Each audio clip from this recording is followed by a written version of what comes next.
started getting blisters because my feet were sliding. My shoes weren't tight. They started getting loose, but they're tight now, so I'm good. I'm good. Motorists honking in solidarity.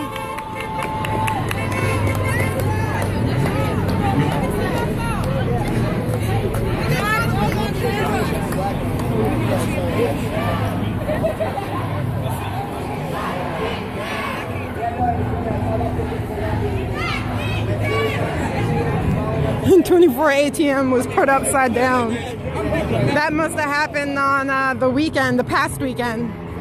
Again, this march remains peaceful, and it is a family-friendly march, which is why protesters did not take to the 83 North Highway earlier, although there was some who wanted to.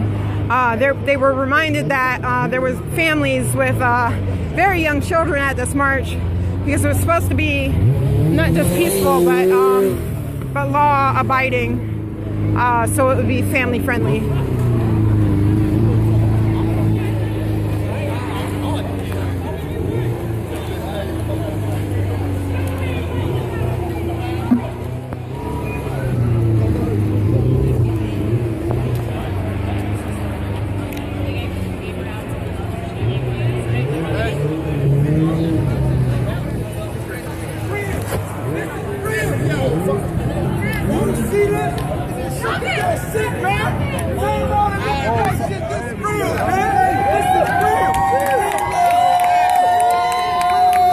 Baltimore, man, Baltimore. We love each other. We not thugs. We love each other. Baltimore City, we love y'all, man.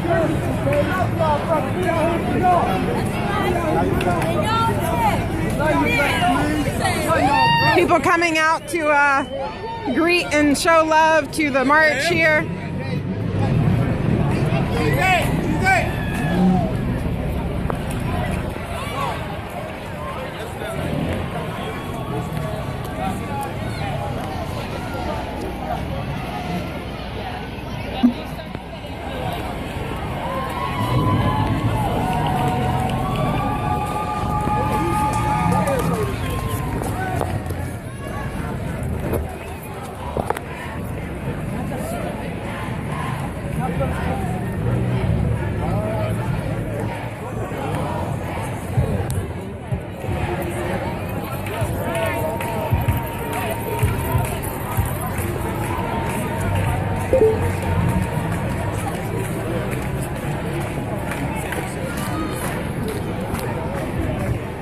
Up ahead, the marchers are clapping. I'm not sure why or to what. I'm not close enough to actually hear other than the clapping.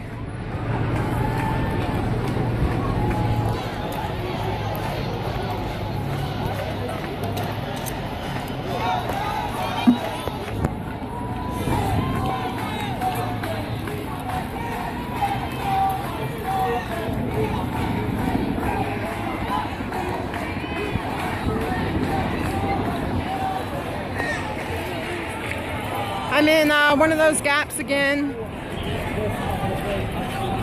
The march is not tight, even though they tried to tighten it up.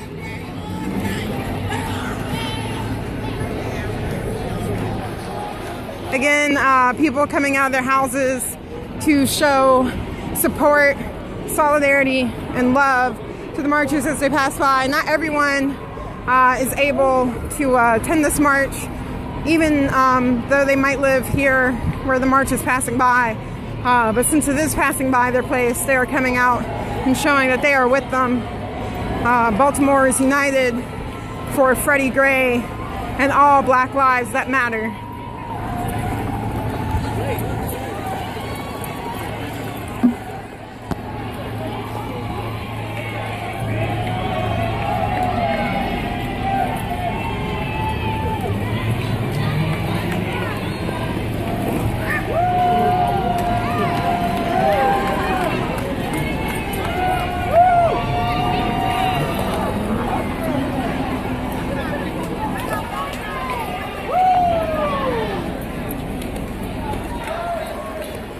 The march is turning up ahead.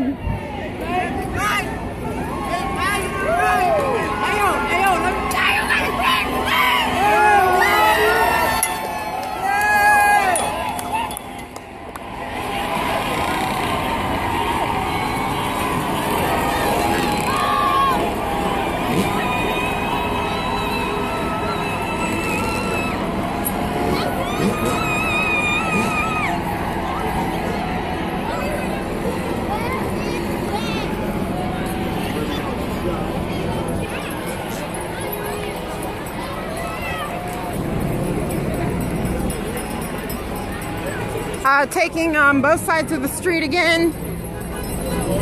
Marchers are taking both sides of the street. Oh, we're gonna take up both sides, okay. Yep. Take off this whole fucking street. Yeah, pretty much. Hey. Coming to you live on Amherst Live from Baltimore, Maryland on the Freddie Gray Black Lives Matter March.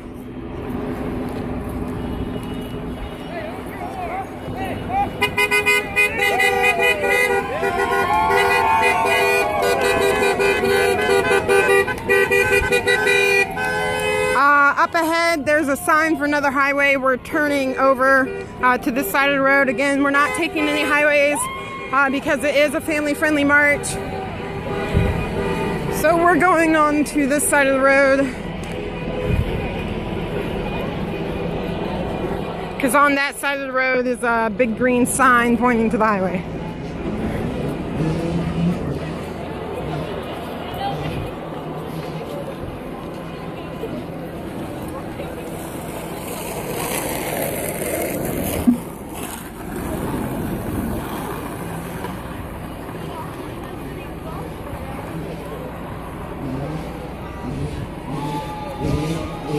I see flashing cop car lights ahead.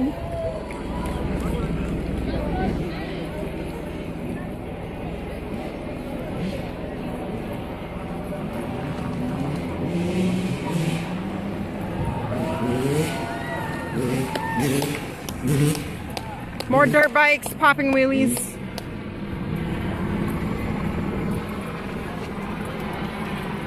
Again, this is not a tight march, so I'm in one of those gaps. But there's plenty of people ahead of me and plenty of people behind me.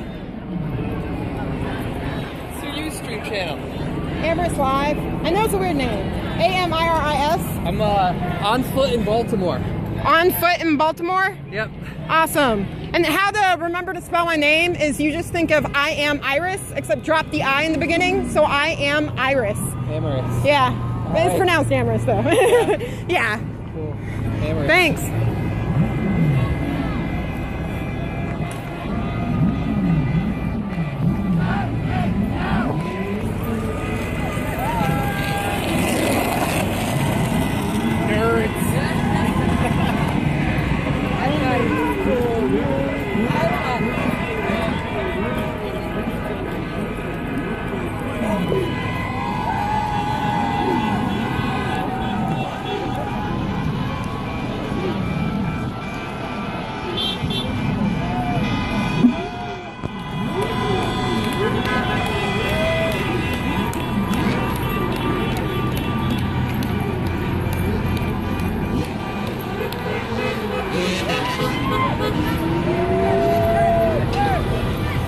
We're passing the intersection of West Franklin Street and Martin Luther King Jr. Boulevard.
Again, coming to you live on Amherst Live, AMIRIS Live on Ustream, here in Baltimore, Maryland, on the Freddie Gray Black Lives Matter March. Break this, whoever this is.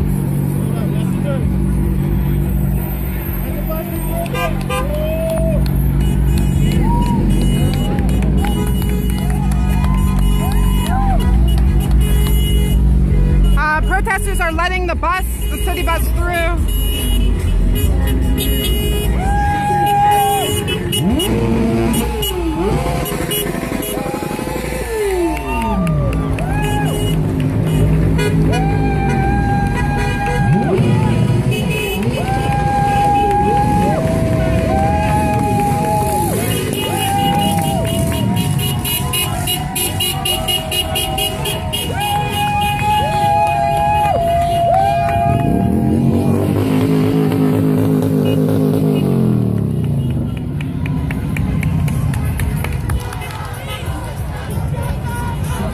The crowd is streaming in from the back there, as you can see.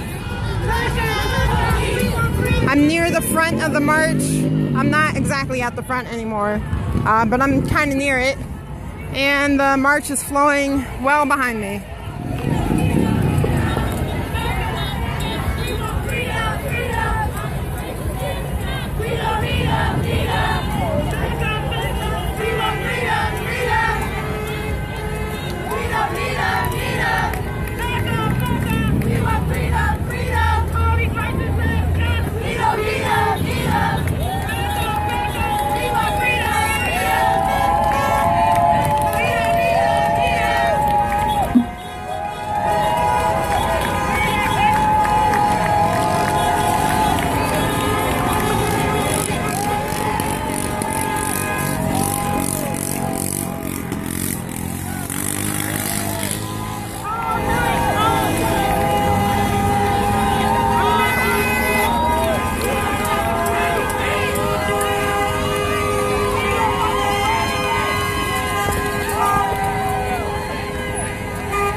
One minute until showtime. Do you know where your happy revolution is? Wait for the music.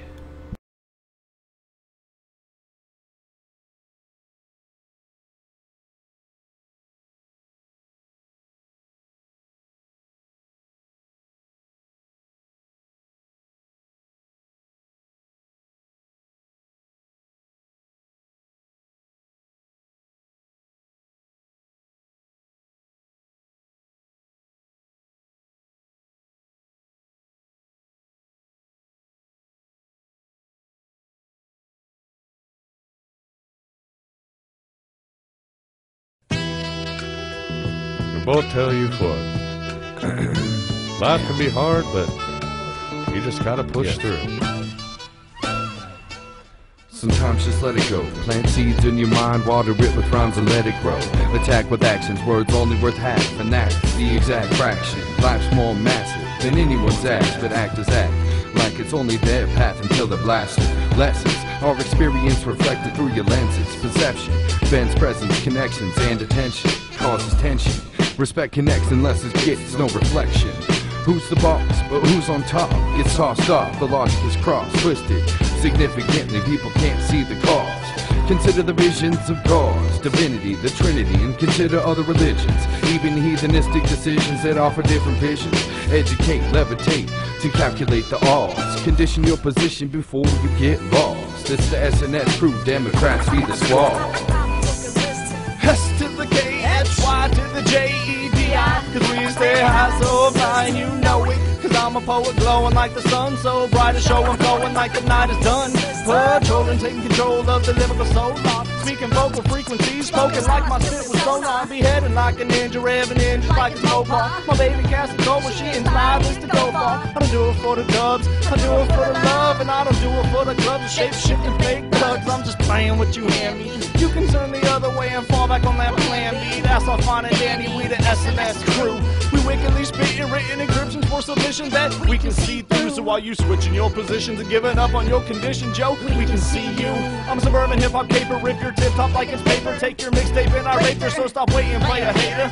What you gon' do? I'm sick of this child's play. All this shit is complaining, straining on my vocal cords like I broke the open door. Burning bridges to the core, cord and visions, my reward. My incisions make it sore, then we pass it off and we explore. Tune into the movement to view the conclusion. SNS crew improvement, congruent with the coolest, no fooling. Leave your medulla oblongata drooling, feeling foolish like a broken tool, you can't use it. Screw loose, no moving, pulling it out, dribble useless. Smooth away the pain and bruises with Bruce from rulers. Teachers and students, lawyers and movers, construction workers and jewelers do what we need to do for the moolah. To use our computers, television, cell phones, and fuel us. Funerals concluded, included with tulips. The cost of life really can't be computed from loot, but ladders and hoops, compounding fractals and loops, created to sedate, to separate us from the natural. It's a plan devised tactical. We need to break and cut loose from this noose, it's not practical.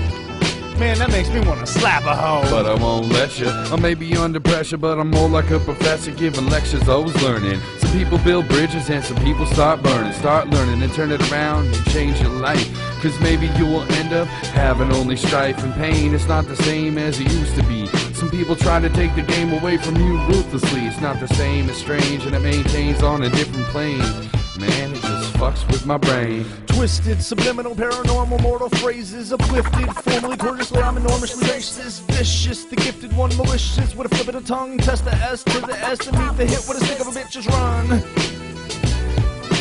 Why we gotta live all night this way?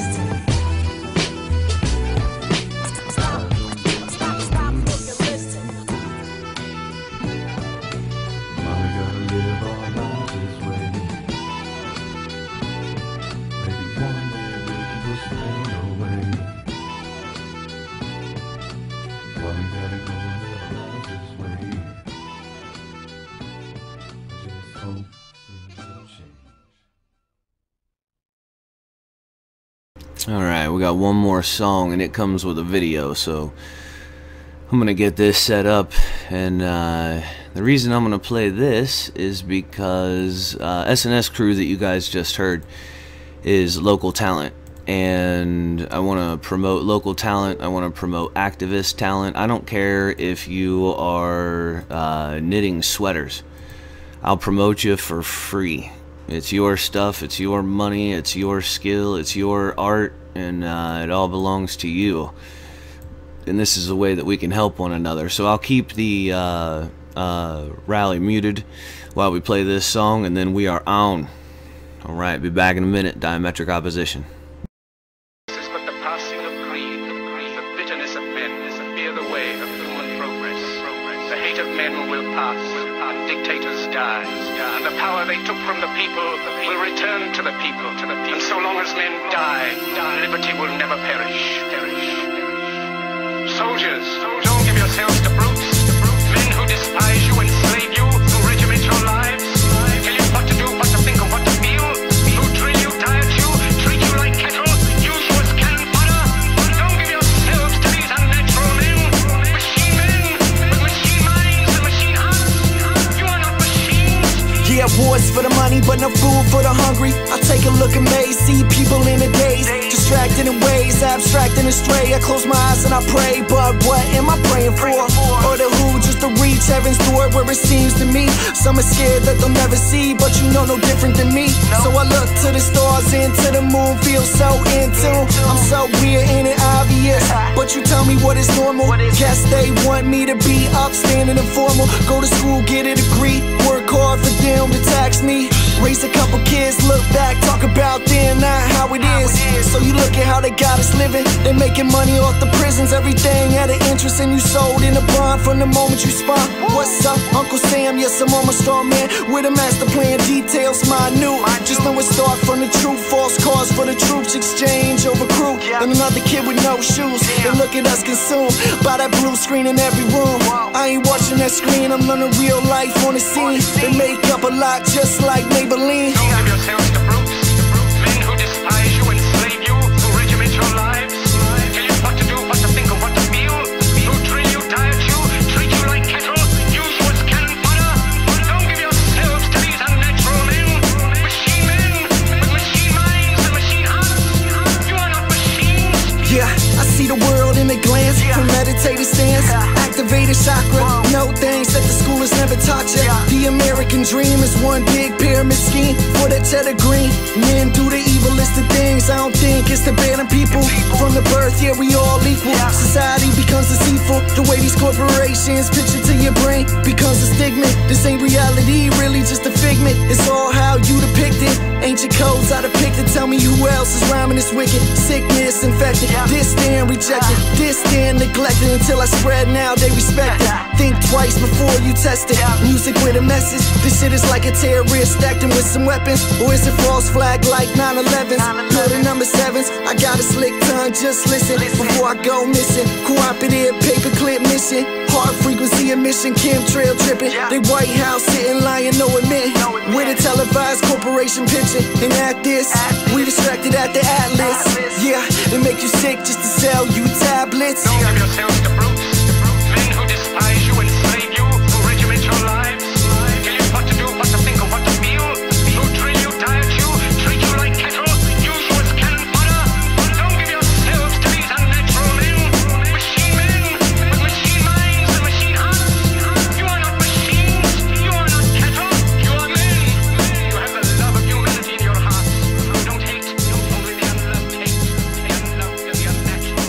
Soldiers, don't fight for slavery, fight for liberty. The 17th chapter of the book it is written, the kingdom of God is within man, not one man, nor a group of men, That is the one Mr. Joey Mack, coming to us through the network where I heard about him through Mr. Richard Brewster, the Awakened Cincinnatians.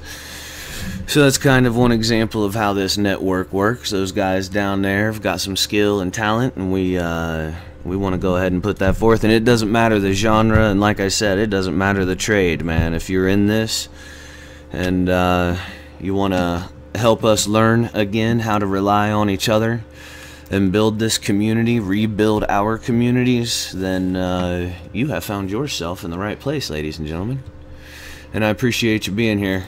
We, you know, most are not as privileged as I when it comes to being able to be a part of a lot of inspirational things, and it doesn't come without a certain sense of sadness, because people come together in great ways under great things, usually under tragedy.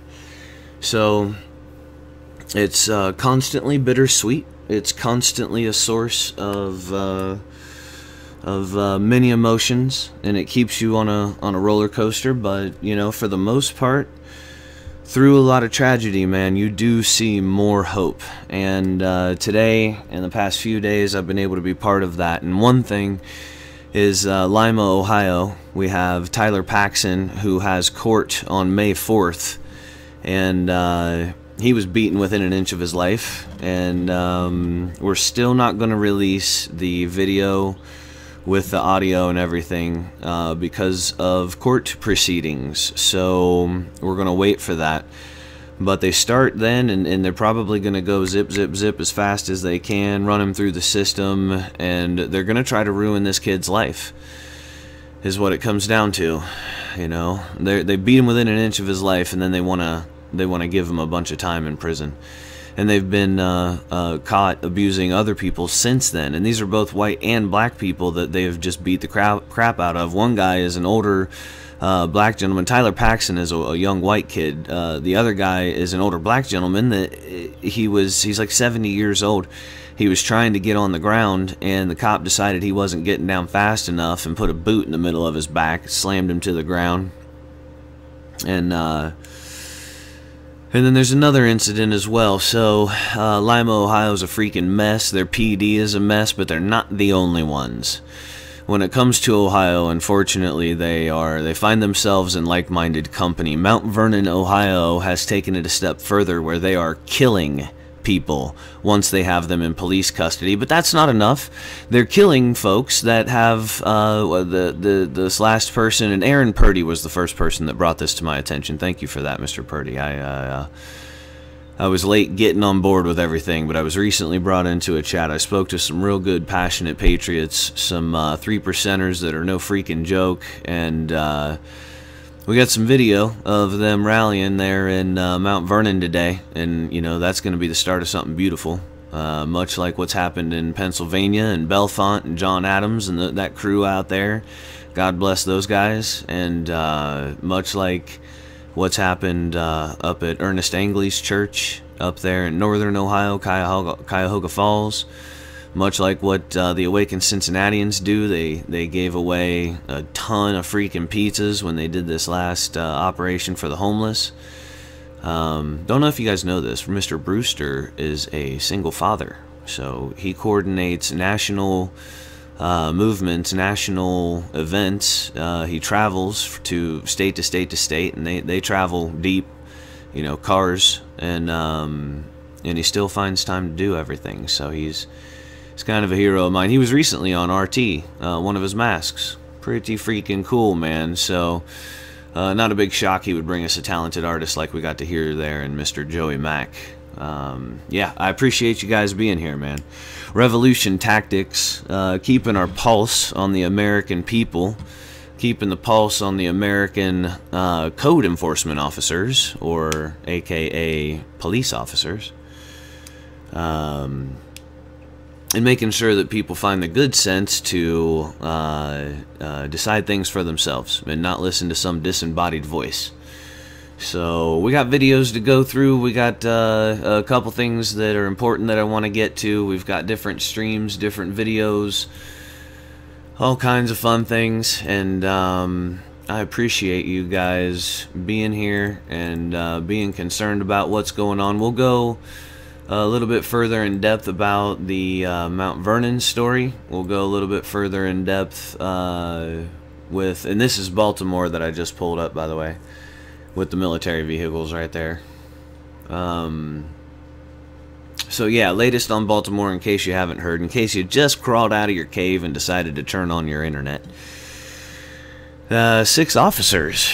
Looks like they're gonna be facing some court proceedings here, and I don't know how many people expected that. I think if there was a lottery, I would have lost money. I would have lost money. So,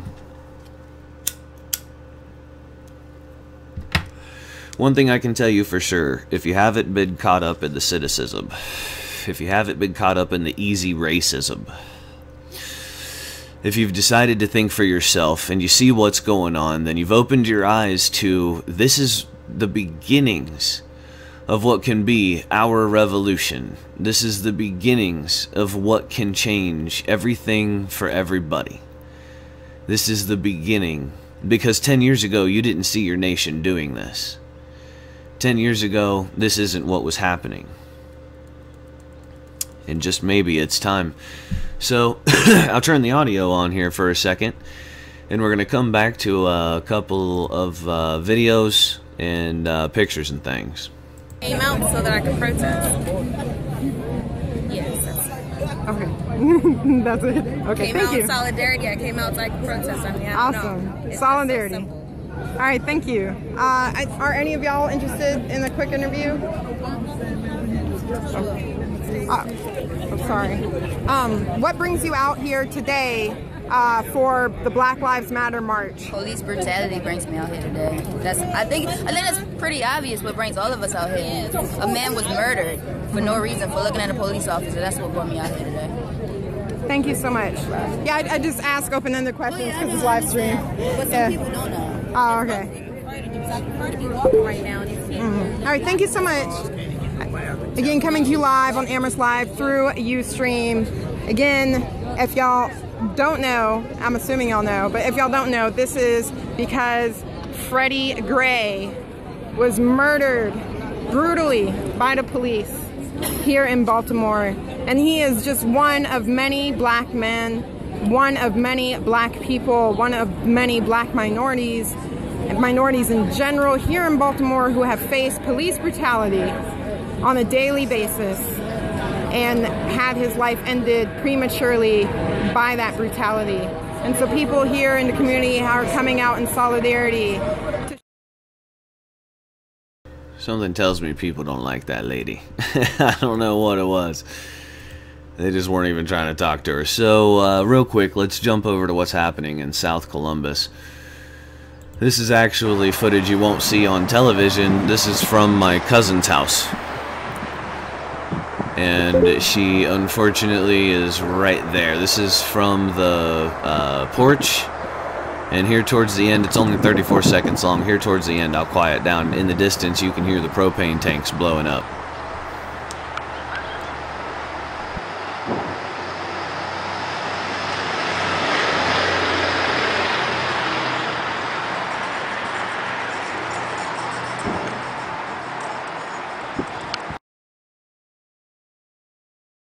Right before it went off, when it went doo like that, that was the echo that you could hear from it. So she's right there. Again, that's you're not gonna find that on the news. That's her video, and she did a good job. Thank you, cuz she's the best. So there are, you know what I'll do? I'm just gonna pull all of these up. And we'll go from one to the next, to the next, to the next. This is the conflicting media and all of their different reports on the gentleman in Mount Vernon that was killed.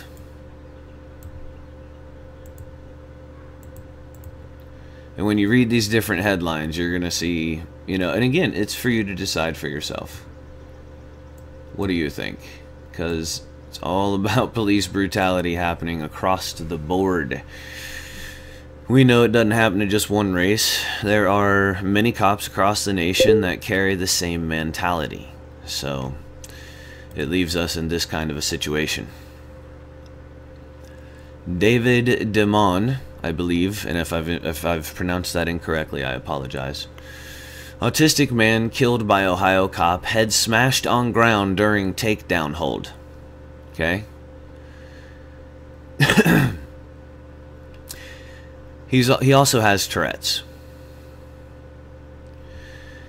The Ohio State Attorney General's office is investigating the death of a 33-year-old autistic man, David Levy DeMond, who died in police custody. Okay, this is in Knox County, Mount Vernon, Ohio, and I can give you guys, if anybody wants, I can give you guys all kinds of phone numbers and information to the Mount Vernon Police Department, prosecutor's office, all kinds of things.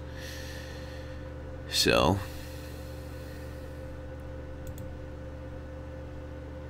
I'll bring up another window for this. This is the Columbus Dispatch. That first one was May 1st. That was today. This is also today. And like I said, this is the Dispatch local propaganda ministers. State investigating man's death in Knox County Jail. Okay, that's important. In jail, right? Very, very important. And they give this time. He was arrested here. Drunken man who had fallen down by the restrooms. Then they said he was disorderly. And now, when I was talking to people that were in his community today, that are in his community today, and knew this man, one of which was a friend of one of the people that was on there, and he said he was his stepfather for a little while. You know, everybody across the board, everybody seemed to know the guy. All of them said he was completely harmless. He was timid, and he wouldn't harm a fly. So this example, as we look at the streams from Baltimore, Philadelphia, New York City, San Francisco, Oakland, Chicago, all of the solidarity rallies, that, you know, these officers, all right, who honestly thinks that the officers would have seen charges if people did not run amok? It may be unpleasant. We may not like it. We may want them to focus their aggression towards a police station and not a privately owned business. But if it wasn't done, if the solidarity rallies didn't happen, if this country was what it was 10 years ago, those officers would have walked free. And they would have continued to beat on black people in Baltimore. It's just a fact. And you don't have to feel one way racially or anything, man. It's just a fact. You know, there's a bunch of gangs out there and they treat them rough. Well, when, you know, everyone's got a gang mentality, the cops are like, all right, we're a gang, we got to protect ourselves from the other gangs, and the other gangs are like, oh crap, here comes the cops. You know, I mean, it's crazy. It's a crazy freaking society that we can absolutely have every part in changing. And the biggest way to do that is change where you live. It's the dot theory. You are a little dot. You represent a little dot where you are. So then you tell some friends and family, and you got some more dots around you, and yet that collective dot just got bigger. So then you guys go out and rally, and you send out flyers, and you contact your local media, and you contact every media, print, telephone or television, radio, everything, everyone, everybody, everything that reaches your area, and you contact all of them, you know, and we can do this. We can start, and then we have our own underground newspapers that we can start with our own printers at home. You have a right to freedom of press, all of you. That doesn't mean you have to pay a license or a registration fee or anything. No. That's so that it can be state-run media. We have these rights for a reason, because paper was in large part what got us this country the first time. So we stand to use it. We have every reason to use it. So it's important. It's an important tool. It's an important resource, and we need to start utilizing it this summer like it's just freaking going out of style. So, and you guys can read these reports for yourself. I'll put the stream, I'll put the links on the chat there at activistliaison.com. Wait a minute, I gotta redo that one. There we go. Okay, so this one says, father upset after son dies in custody at Mount Vernon jail. It's important to see how this gets reported. New tonight, the state of Ohio is investigating the death of a Central Ohio man in police custody. Police reports say David Damon died after Mount Vernon police had to use a takedown hold on him after they say he was becoming too aggressive. 10 TV's Bryant Somerville spoke with his family tonight. And Bryant, the family says police have not talked with them. Yeah, the family of David Damon wants answers. Their son, who had multiple conditions including Asperger's syndrome, Tourette's syndrome, and autism, was taken into police custody twice in one day, the second time resulting in a blow to the head that killed him. What's unclear tonight, was that takedown justified? My son, my only son again, you know, that's hard. Few words can describe. I don't know what happened to him other than he got his head hit, going down in the takedown, whatever. This father's loss. And I'm not happy over it a bit, man. It's rocked my world. David Damon knows his son was not perfect. 33-year-old David Levi Damon, no stranger to the law. He might have had his issues in the past and everything like that, but he didn't deserve to die because of this. Last Tuesday, April 21st, David was picked up by Mount Vernon police for being intoxicated. He was taken to the hospital for evaluation and was released. But then, several hours later, we got a phone call at 4 o'clock in the morning from his mom, just stating that he was at Grant Medical Hospital with head trauma, and that we need to get there. According to police reports, Damon was arrested at 7:43 p.m. at a local elementary school for persistent disorderly conduct. He had been drinking. Once in the car, the officer says Damon became verbally abusive, hit the plexiglass cage, and even spit on the passenger door window. Then, at the Knox County Jail, a deputy says Damon became aggressive with the jail staff and attempted to hit the deputy in the face, causing that deputy to place Mr. Damon in a takedown hold. That incident eventually landed Damon in Grant Hospital, where he died 2 days later. I'd like to know. I want to know what happened when my boy's head hit that concrete, you know? I want to know what happened. I reached out to Mount Vernon Police, the Knox County Sheriff's Department, and did not hear back for comment from either. I did talk with Jill Del Greco with the Ohio Bureau of Criminal Investigation, who called the matter an ongoing investigation. She says there is surveillance video of the incident. However, because it is a crucial piece of evidence, she cannot talk about it or release it to media. In the studio, Brian Somerville, 10 TV News. Well, and that's a hell of a lot. A lot of the parts of that report are a hell of a lot different from what I heard today. He was moved to 2 other hospitals before he was moved to that hospital, to Grant here in Columbus. And it was because they were trying to cover up their mess. They've also, the police force, and you bet your ass I'm going to put them on blast, they contacted the, it was an autism foundation, or autism, like Ohio Autism, something, so, you know, a big deal with autism. The police had contacted them to try to get training on how to deal with folks with autism. And a person that works inside of one of those facilities said that they believed that the police were, like, she had smelled a rat, and thought that there may be some shenanigans happening there. So check this out. This is April 30th. A review of the Mount Vernon Police Department reports from April 21st outlined the events that brought David Levy Damon to the Knox County Jail, or Damon, I don't know. MVPD came in contact with him twice on that day. An officer was alerted to a male lying on his patio near vomit. Now, that's different, isn't it, from what they just said in the report about him being belligerent and, you know, causing a scene, versus a male lying on his patio near vomit. Something ain't stirring the Kool-Aid here, Ace. Something isn't right. I leave that for you to figure out for yourself there. And then we got one more concerning this.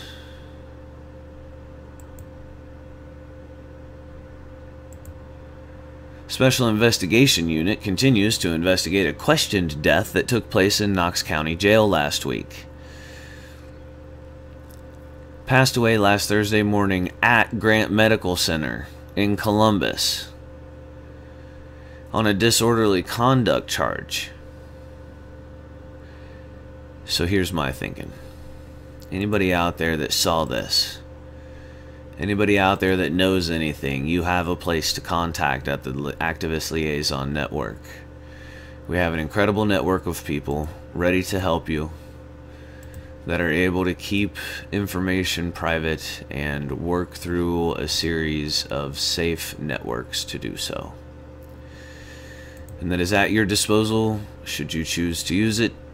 And we believe in keeping people safe. The video and audio that we have concerning Tyler Paxson, it has him in the back of the patrol car. It has them throwing him in the back of the patrol car, and it has you know, audio that's cut out. It's been cut out at the source. It's the main, but it was just the main for that car, which means there's audio that was on other officers that's not been given yet. So yeah, we have a big fire in Columbus on the south side. You can see it counties and counties away. They've had a hard time trying to contain it. Hopefully nothing else goes boom, but it's caught other barrels and stuff, I guess. So I guess more stuff will go boom, and there's a heavily wooded area there, so hopefully, you know, they get it and nothing, they can just contain it. In the meantime, we've got many cities protesting, rallying, and tonight celebrating. 6 officers facing charges. We'll take a little break, listen to some tunes while we're watching this, and I'll come back and we will do the second half of the show. I appreciate you being here in Diametric Opposition. We'll get more into the revolutionary tactics. Some of the things that we can do as leaders. If you are alive and awake now, then you have found yourself in a leadership position, ladies and gentlemen. That means it's on us to wake everybody else up, and we got ways to do it. We have many ways. Now, nobody knows better than you how to deal with your community. If you have a community that is heavily in the retirement population, if you have a community that is heavy in a young population, all the different things, all the different socio-dynamics that can exist, no one's going to know better than you, but we've got general things, general methodologies that work. We want to thank our militia, our Anon brothers and sisters, our brothers and sisters in the Sovereigns, every demonstrator, protester, rallier, everybody. Thank you. All the moms and dads and the true sons and daughters of liberty, the revolutionaries, the resistance fighters, and the people that are just hoping like hell our country stops circling the drain. None of us were ever alone. Now it's time to get the rest of us. We'll talk about that when I come back. This is Diametric Opposition. I appreciate you being here. Can't wait to tell you about some of these tactics. Be back in a minute. Yeah, I like how it gets under your skin. But this is the takeover, sketchy Jedi style.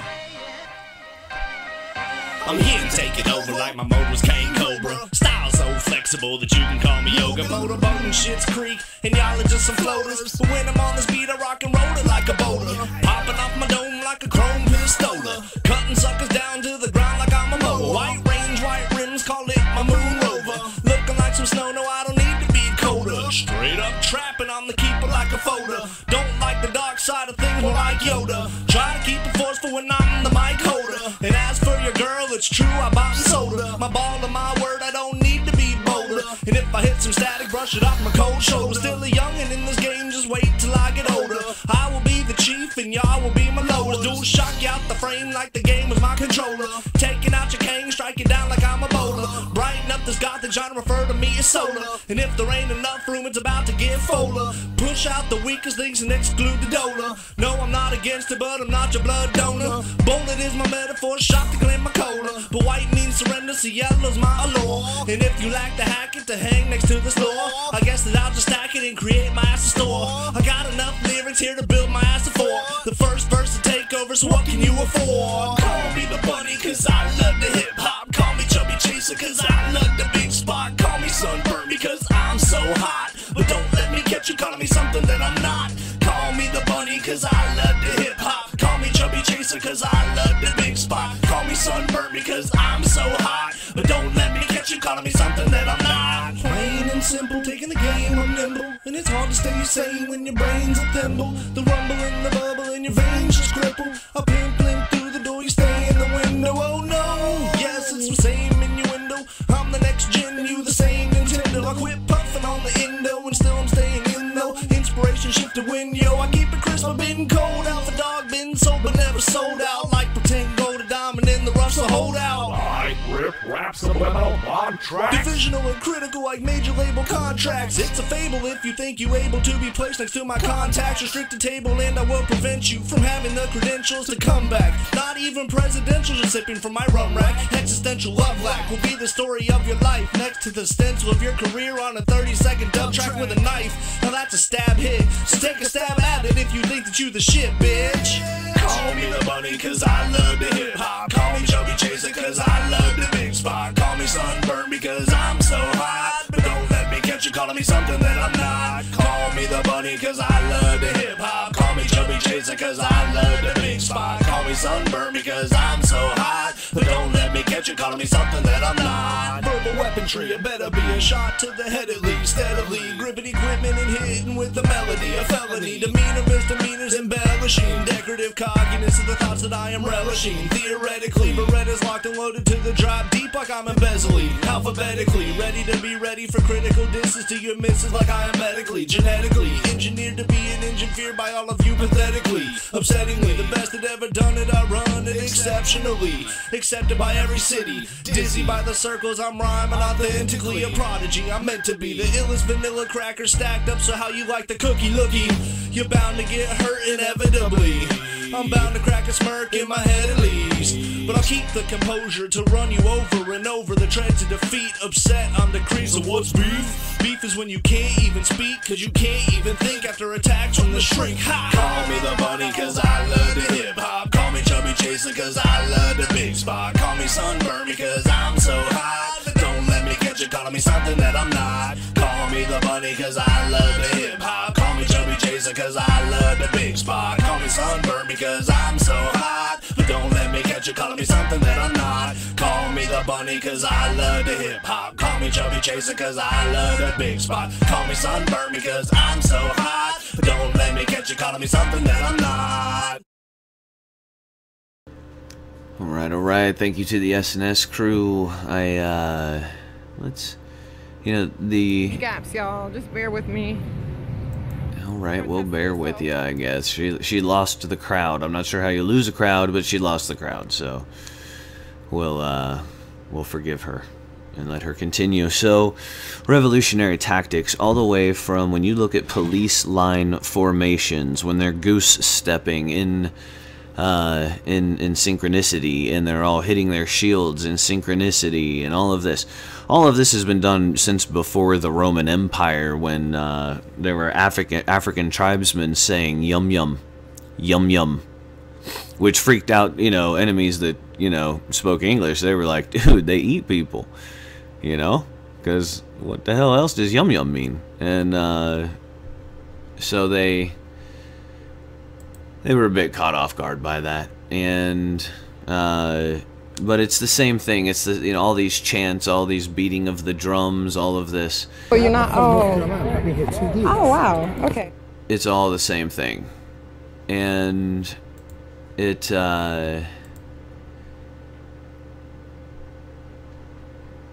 There we go. So, all the way from beating drums, which you've seen in Baltimore, you've seen in Ferguson, you've seen in other states. They've literally brought out drums. They've had where they have trucks, pickup trucks, and they've mounted speakers on the back. And there's different flags that you can make at home, things like this. Whether it's going to a dollar store to go get poster board and markers that you have to steal from your kids, or whatever it is you got to do to get it done. That's what you do. The beginning of this, where we need control of the dialogue. That's what has to happen. It's important because right now it's being controlled by everyone we're watching it through. CNN, MSNBC, Fox, all of this. That's the reason why Geraldo Rivera has now been kicked out of 2 states by protesters. 2. They told him to get out of Baltimore. Baltimore doesn't want Fox News, and it doesn't want you. And then he's like, okay, I'll go to Denver. And Denver gave him a hard time too, and just wouldn't even let him talk. He had to stand there. I got a video here I'm going to show you guys concerning old Geraldo Rivera and Fox News and how people love him. And it'll actually make you mad. The Denver cops were excessive, to say the least. But all of this, where we get control of the dialogue, goes to paper. Right now we have the internet pretty well, but we do well with it.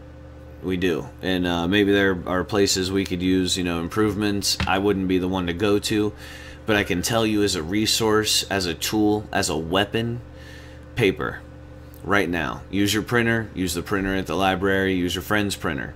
Use a printer somewhere. If you know somebody who has a printing press, beg them to help you. whatever it is you can do. Whatever it is, however it is you can get flyers printed up. And if you are a member of the 3% militia, then you say, hey, I'm a member of the 3% militia. I'm in your community. I want you to know I'm here to help. I'm here to help to the community. And, you know, this is where we're going to be when we're going to be there. You know, and for the militia members, if you have a gun store, go to the owner of the gun store and talk to them about holding an event out in the gun store parking lot. That way you guys are out there in camos, you've got your guns on you, you've got flags out there, and you're handing out pamphlets to people, and it brings in more customers because it brings more attention, and everybody's happy. So there's a lot of different tactics that you can use. And you know, the electronic army known as Anonymous is interested in what everybody's doing. They want to know how everybody is fighting for freedom, how it is everybody's getting involved, you know, what more can be done to wake more up, you know, where can we be more effective. And this conversation that I'm having with you right now, one-sided as it is, I swear I'll do one of those like talk shoe things so that you guys can call in and we can talk to each other. It's just in the process of getting so much set up. I'm not doing it right now, but in the process of this conversation, we know that we're awake, and we also know that we're surrounded by people who are not.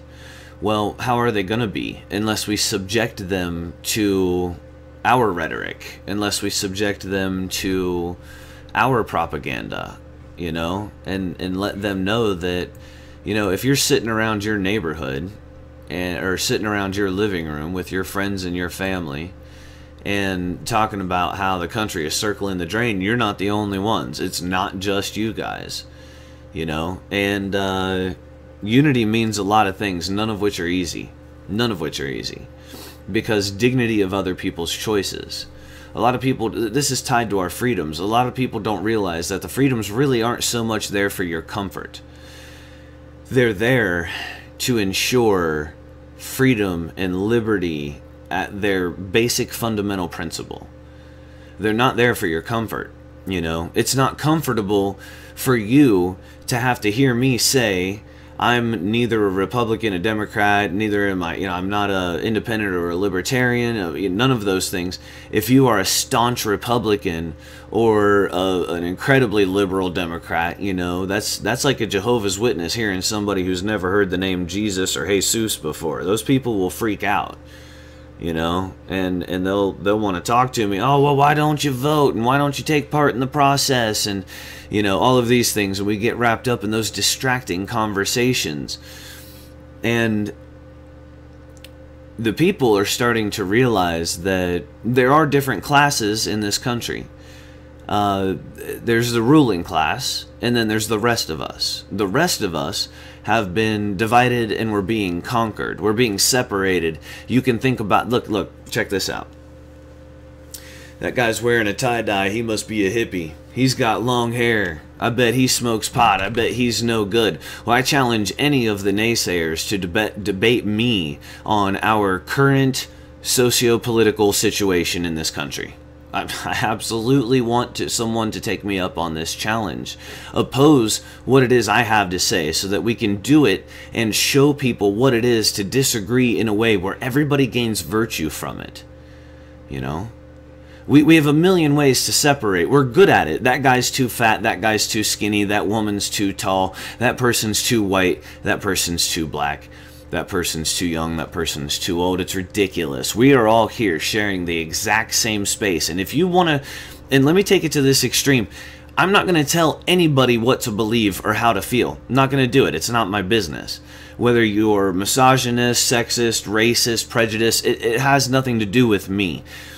If you want to preserve the way it is that you think and you feel and you believe, then you're going to have a good enough grasp on reality to understand that standing shoulder to shoulder with those that you may despise to preserve everybody's collective freedoms and liberties is exactly what's at hand here.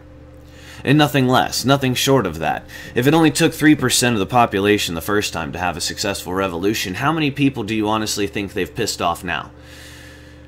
Because I've talked to old people and young people and everybody's going like, you know what? There's a bunch of psychopaths running the freaking country, man. They don't see anything. They have nothing in common with us. Nothing. You know, Blagojevich from Illinois tried to, well, he did sell Barack Obama's seat after Obama became president. Gets caught for doing it. And before he's sentenced, after he was found guilty, he goes on Celebrity Apprentice. So you can look this up. I'm not making it up. We're in the Google age. Feel free. And look up, I don't know how to spell it, Blagojevich. Can't remember his first name. Chicago, Illinois senator, sold Barack Obama's seat. And he was on Celebrity Apprentice, and he could not. He had no idea how to operate a laptop. And I don't know if you've ever seen the show, but they'll have the celebrities do fundraising for different things, and whoever raises the most money wins and all that. They put him in front of the laptop, kind of realizing he was a bit inept, you know, thinking he's a senator, he has people catering to him, you know, for certain things. So, you know, so they just put him in front of the laptop and said, hey, go ahead, do some social networking, you know, da-da-da. He didn't know how to turn it on. So then they figured everybody has a phone. Everybody has a phone. You know, even a senator has to have... I mean, Barack Obama was talking about my BlackBerry, you know? So, yeah, he's got a phone. They said, here, just go ahead and use my iPhone, you know, and do it through this, and da-da-da. He had no idea. He was like Spock, Scotty, you know, Bob, anybody, you know? He didn't know what to do. Think about that. Think about what that tells you. When I say that these people are out of touch, what's really happening is this class within a class, which in and of itself is unconstitutional, has a Habsburg's reality to it. They're so far out of touch that they don't breed with us. They don't eat where we eat. They don't, you know, listen to the music we do. They have a completely different entertainment culture, hence the Grove out west where they worship Satan and 20-foot tall black rabbits and shit like that. I don't know what that was. But they're just in their complete own society. They've created their own reality. You know, not just a class within a class, but they have their own reality within a reality. I mean, these people are living completely different lives from us, you know? So, when a sitting senator who is in charge of so many things and is responsible for so many people and makes decisions based on so many people, he represents them. And as a representative, he cannot functionally use a laptop or a cell phone. Think about that. He's not the only one. There's no way. Oh, what's her face? That they want to be the Attorney General? She, you know, she got famous on one of the cases in New York where the congressman he knew some whistleblowers who were getting ready to say some things about him that were true. And the quote is let me get their, it's an indirect quote, let me get their information, I'll have them taken out. And then later on in the case, what it sounded like was basically he got his seat and it was like, okay, here's your position, here's your annual salary, and here's the number for hitmen in case you run into any whistleblowers. Just in case, you know? Which made it then sound like it was par for the course for these elected criminal psychopaths, right? Of course they're out of touch with us. How could they not be? We work for a living and we live by a standard that says we have to be honest, good people. These criminal bastards they're no more and no less than evil by definition. Evil by actions and evil by words. Go ahead and try to define it differently, but you're going to have issues. You're going to have a lot of problems because think about it. Lies, deception, and then bombing the shit out of people all over planet Dirt. You know what I mean? And I'm sure we could put like baking soda and salt and some other shit on Fukushima. We could figure Fukushima out. But they're not even telling you about the Chernobyl fires that are happening right now. Millions of freaking acres of woods supposedly on fire. And it's all freaking radioactive, homie. It's all, you know, ablaze with radiation and hitting, like my friend in Oregon was telling me. She's concerned about it because it's where she lives. You know? And it's kind of evading her and going around into other parts of Oregon, but still, it's around. And then I don't know if you've seen, but my state's on fire. You know, good times.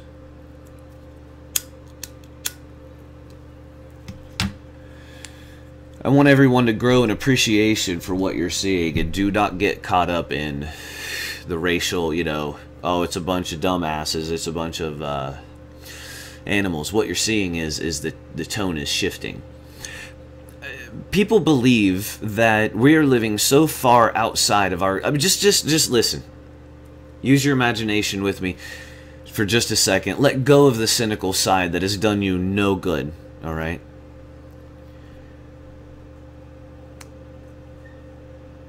We don't have to envision any kind of a perfect world or a perfect existence. We can use a very realistic premise to see what it is that we can achieve.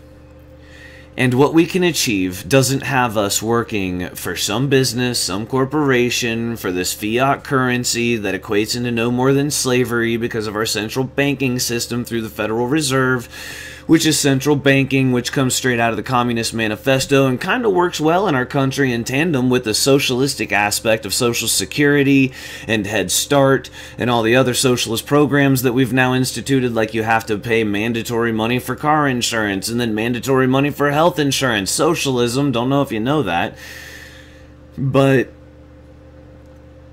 we don't have to do this. We don't have to wake up and do this and pay these bills to live in these walls for this electricity and this plumbing and these lights. We don't. And we can take the steps necessary. You know, we don't all like have to stop shaving our armpits tomorrow and be a bunch of dirty hippies. That's not what I'm saying. It's actually quite the opposite. You know, let's use our ingenuity again. The radio was invented in a garage in Indiana. If you did it today, they would raid your house, kill your dog, your goldfish, and then put you in prison if you were still alive after they tasered you and pepper sprayed you and hit you with a baton. You know? I get that. I get that. But it's time, you know? You don't have to be some bleeding heart, tree-hugging hippie to see, man. Like, what we're doing is not a good idea. You know, it's not, and we have better at our disposal. Don't know if you ever heard of a solar panel, but we can actually buy those now, and we can actually create things like that now. Let's get back to using our ingenuity and the ingenuitive spirit that created this country in large part. Yes, I'm telling you to take apart your electronics, maybe the ones that don't work anymore, fidget with them, see what you can recreate. Let everybody know, or just let everybody know in your circle. That way you guys can use it, and it improves your lives. What about the guy who went to all the restaurants and siphoned all, he was allowed, siphoned all of the used oil that they used, all the used oil and grease, didn't charge them anything, they were grateful for it, he took it home, siphoned it, ran it through his car, and never paid for gasoline again until the cops found out. You know what I mean? It's time. It's time, because if the community takes care of itself and takes care of its own, then we have our own commerce. We have our own people making clothes. We have our own people growing food and canning food. We have our own people, and if we take these necessary steps, then we're no longer slaves to these jobs and these utility companies that don't give a shit about us. I'll put a freaking Tesla coil in my damn basement if I have to. You know? Straight up, I'll put a Tesla coil in the basement and just me and all my neighbors, you know, and whatever. Or maybe it'll be a big one and everyone will just be like, why in the hell is this light still on, you know? I don't know. Freak people out and then just mess with them and turn it off. It's our revolution, ladies and gentlemen. It's yours. How it happens and how history records all of us is in part your responsibility. And look, I don't know how long we're going to be here, right? Cops are playing whack-a-mole with motherfuckers every day, so who knows? You know, who knows? But while we're here and while we're breathing, I say, you know, we don't know how long our time is. Let's make the most of this. It's our lives, and we don't have to work this way. We don't have to live this way. We don't have to exist this way. I think all of us were born for something so much greater than waking up tired in the morning to bust our asses, probably not feeling good most of the time because the healthcare system can't take care of most of us any damn more, you know. And hell, you wouldn't trust them to in some of these hospitals anyway because you'll walk out with gonorrhea herpes on your eyeball, you know. They got germs the size of kangaroos in these freaking hospitals. It's a petri dish for damn it, man. And, you know, nobody wants that shit, so... This is ours. It's ours. It's ours. And that's essentially the point. We take responsibility for our communities because guess what? Nobody else is stepping in. No one else is going to come in and say, you know what, man, this is a bad situation. Let me help you out. Let me hook this up for you. I'm going to get you squared away. You know, no one's coming. No one's coming. And by all rights, nobody should, because it's our responsibility. It's our communities. Let's make those dots bigger, bigger, bigger, bigger. You know, where we can rely on each other. We don't even have to like each other. We don't have to always agree with each other. You know, Republicans, Democrats, Independents, it doesn't matter. You all stand to lose the exact same things, and you know it, and it's time. Drop the party lines. Drop the racist bullshit. Because you stand to lose. All of you stand to lose. Everybody. But think about, if we don't fall, if you do not watch us fall, if you stand on the sidelines and you watch us win, or if you're part of it and you win the day with us, then what have we gained? What have we changed?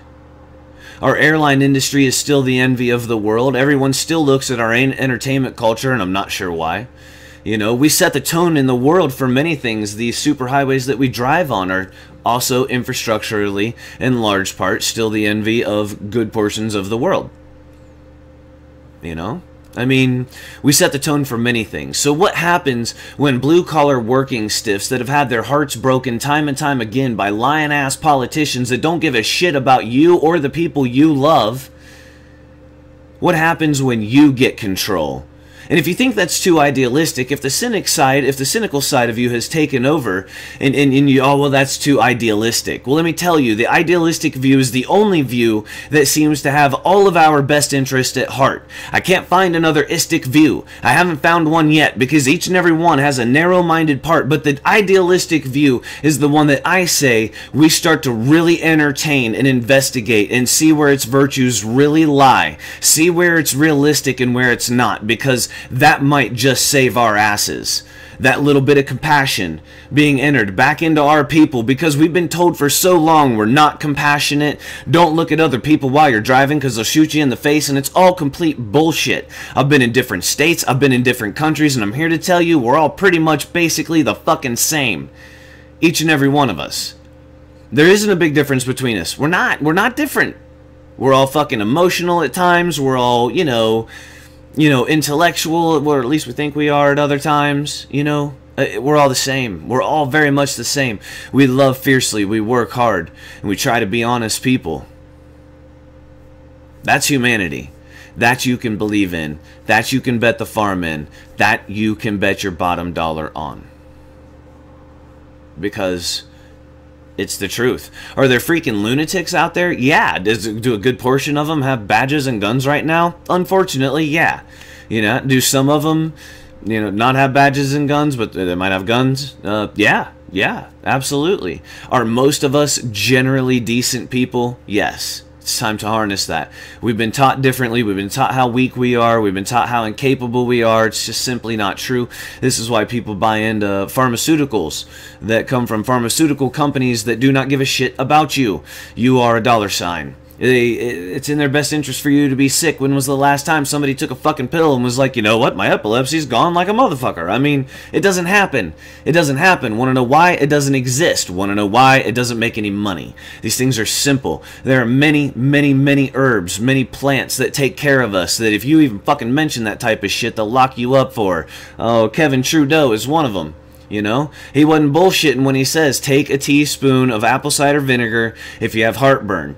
The reason why is because you have heartburn because one of your two stomach acids isn't being produced. Typically, it's the one that's like vinegar.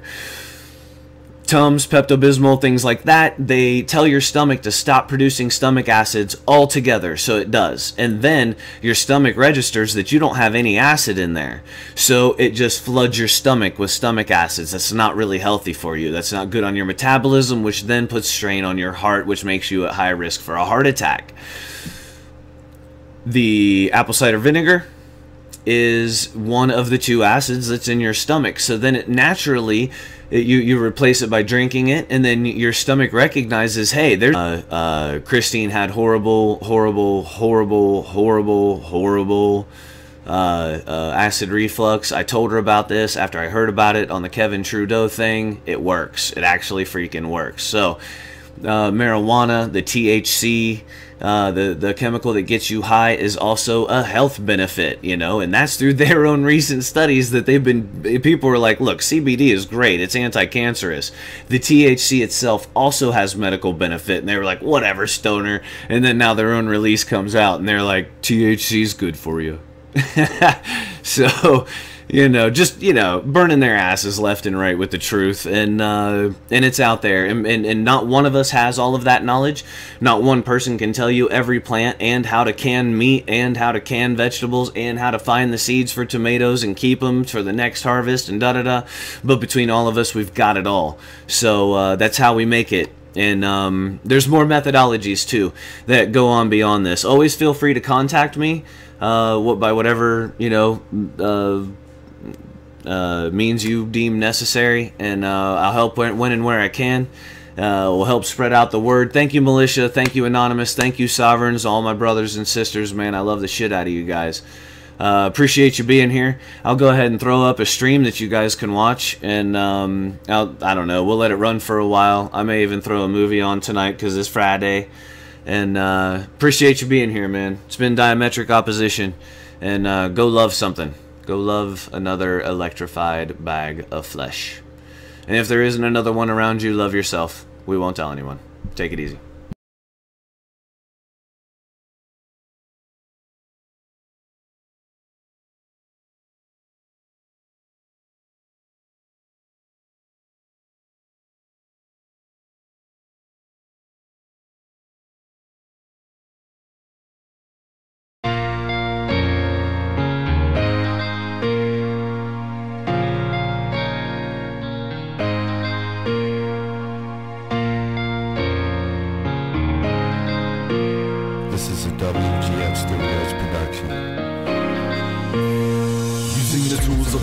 Experiences, teachings, words of insight. It burns so bright, brought in the spotlight. And some nights, the feeling is so right. When there's a beauty in the random, the hidden balance of fathom. Somehow I shall make you believe the goodness inside us can be passed to enlighten us. What strange creatures we can be. Be strong and live long, optimistic in some cases. And sacrifices are made to establish bases. Like us, you live in fear and question the things that can't be here. If patient enough, the answers will come and shock you all and linger long. But don't ask me, the things are still left to be found on your own, so don't hold your breath. I'm only here to guide you. Your heart will tell you what's right and what's wrong. Even though I'm throwing this in the air to fate, the feeling is strong, so why debate? If I show love and leave out hate, the world can be mine and yours to take.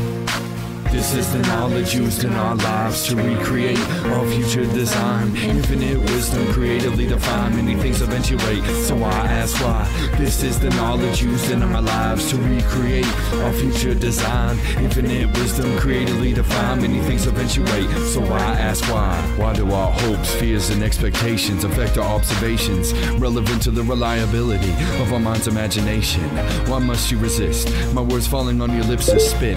Give myself to you in the present, yet no gift exists. So exist pissed or exist in bliss. Pursue choices wisely or quick and swift. Life's about choices. Speak up now and use your voices. Our future hopes and the ability of understanding negativity. Condition your existence in the position of connectivity.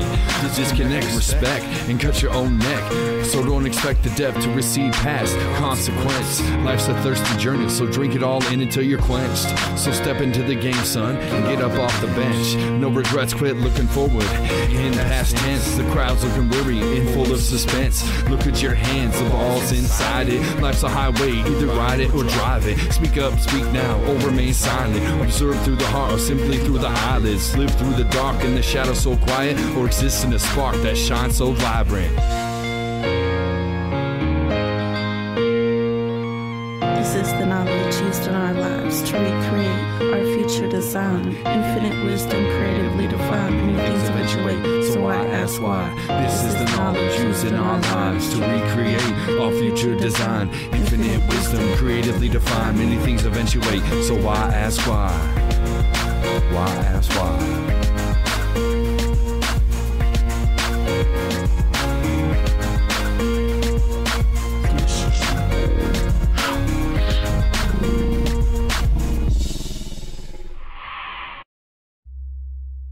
Broadcasting will be discontinued for an indefinite period.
Get on the sidewalk, stay on the sidewalk. Standing on the sidewalk, fucker.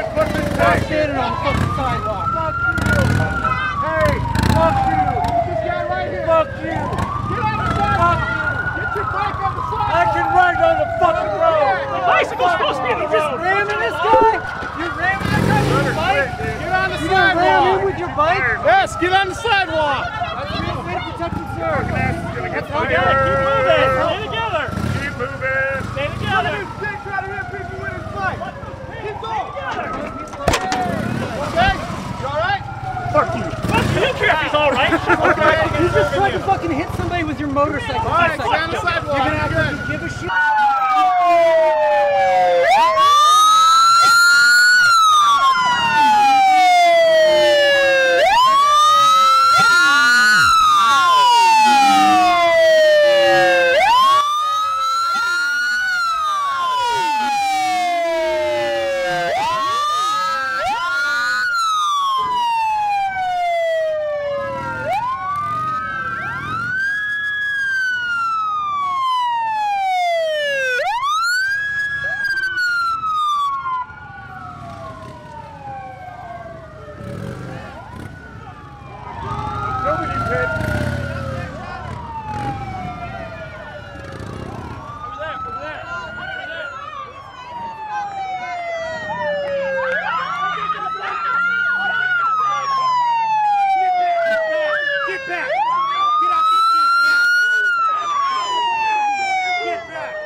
I have really bad allergies. It doesn't do shit to me. Give us our fucking banner. Give us our fucking banner.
What if the greatest epidemic the Earth has ever feared has already infected the human race?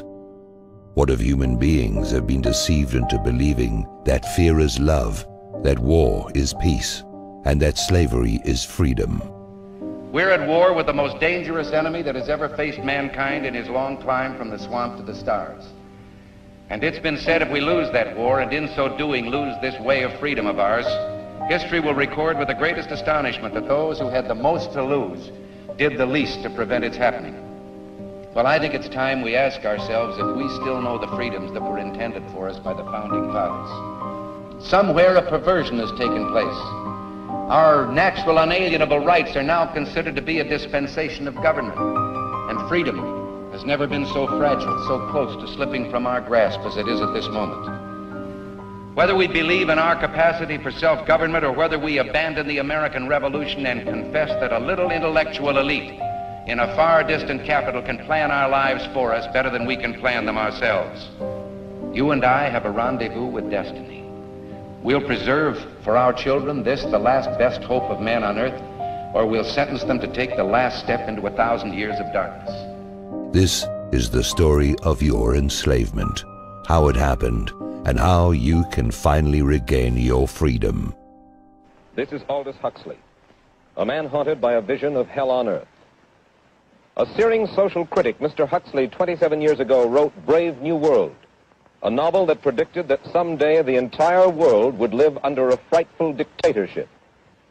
Today, Mr. Huxley says that his fictional world of horror is probably just around the corner for all of us. Mr. Huxley, in your new essays, you state that these various enemies of freedom are pushing us toward a real-life brave new world, and you say that it's awaiting us just around the corner. First of all, can you detail for us what life in this brave new world which you fear so much, or what life might be like?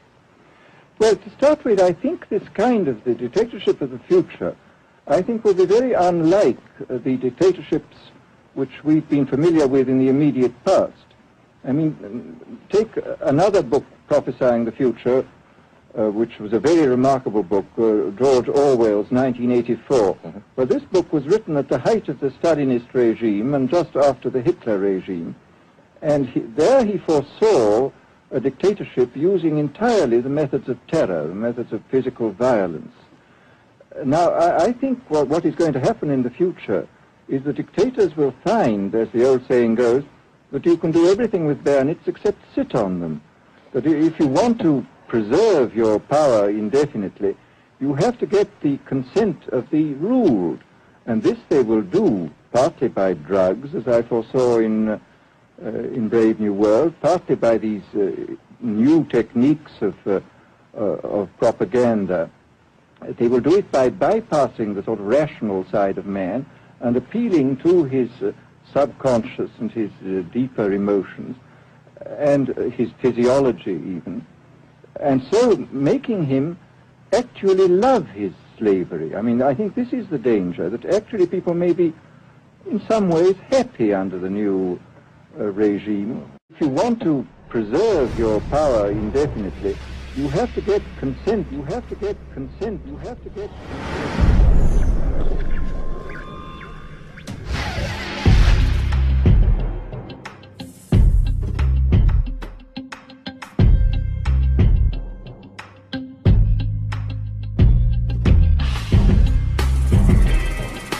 We are a nation that has a government, not the other way around. And this makes us special among the nations of the earth. Our government has no power except that granted it by the people. It is time to check and reverse the growth of government, which shows signs of having grown beyond the consent of the governed.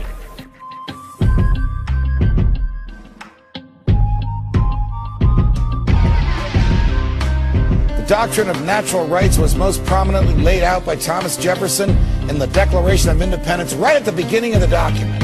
We hold these truths to be self-evident, he wrote, that all men are created equal and that they are endowed by their Creator with certain unalienable rights, that among these are life, liberty, and the pursuit of happiness. This is probably the most famous phrase in the English language. But the words that immediately follow may be the most important. Here's what it says. To secure these rights, governments are instituted among men, deriving their just powers from the consent of the governed.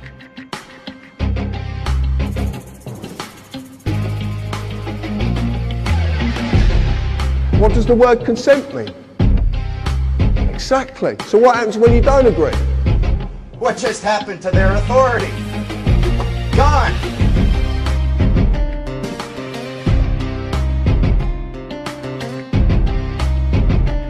Government of the people and by the people sets a single standard for all who would hold power. You must maintain your power through consent, not coercion. Consent, consent, not coercion, not coercion, not coercion, not coercion.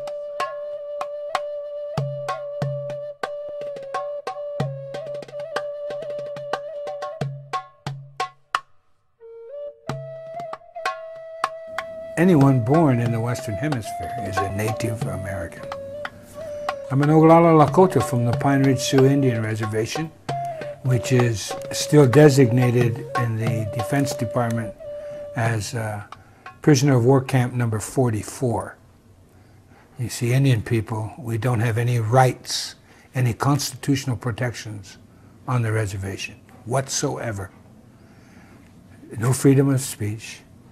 No privacy. Wow, you Americans are in the same boat. Be that as it may, what has happened after they economically forced us into these prisoner of war camps by destroying our food supply and our right of passage in our own land, they confined us to these, and then they began practicing and perfecting their colonial tactics.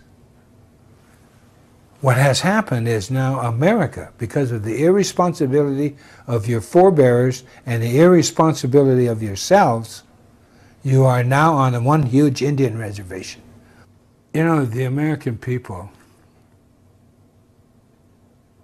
for too long, have been an irresponsible, free people. And even generation to generation, as they've become less free, they don't recognize it. They have lost the ability of critical thought. In order to regain critical thought, all you have to do is read your Constitution and then look at the laws that govern you, especially from the federal perspective. It's unconscionable to allow your freedoms to be taken away decade after decade after decade. Real freedoms are eaten up a little at a time, while government controls are slipped on, while the real power is collected into a few hands. Where government is not limited, no man is free. Change limited government to unlimited government, and our rights would be only what the master planners say they are. No longer the servant of the people, government would be the master of the people. That's the way to change what we have. Take all power and all freedoms away from the people and collect everything into the hands of one small group with absolute power. What is at stake is more than one small country. It is a big idea, a new world order. We have before us the opportunity to forge for ourselves and for future generations a new world order. A world where the rule of law, not the law of the jungle, governs the conduct of nations. When we are successful, and we will be, we have a real chance at this new world order, an order in which a credible United Nations can use its peacekeeping role to fulfill the promise and vision of the UN's founders. I've been following the histories of what's now called the New World Order for many, many years. For we are opposed around the world by a monolithic and ruthless conspiracy that relies primarily on covert means for expanding its sphere of influence. It is a system which has conscripted vast human and material resources into the building of a tightly knit, highly efficient machine that combines military, diplomatic, intelligence, economic, scientific, and political operations. Its preparations are concealed, not published. Its mistakes are buried, not headlined. Its dissenters are silenced, not praised. No expenditure is questioned, no rumor is printed, no secret is revealed. About 100 years ago, this big organization with many branches, they wanted to rule the world basically using Britain as a nucleus of a system, an embryo, which also was going to be joined with the US under the Anglo-American establishment. Wrote about the kind of culture and the changes of culture over a 100-year period that they would actually design, implement and bring in. But if you can get people to consent to the state of affairs in which they are living, the state of servitude, the state of being, having their differences ironed out and being made amenable to mass production methods on the social level, if you can do this, then you are likely to have a much more stable and much more lasting society, a much more easily controllable society than you would if you were relying wholly on clubs and firing squads and concentration camps. Do you think it's possible somewhere down the road to see a North American Union that might merge into some sort of a global governing body? One world government? Yeah.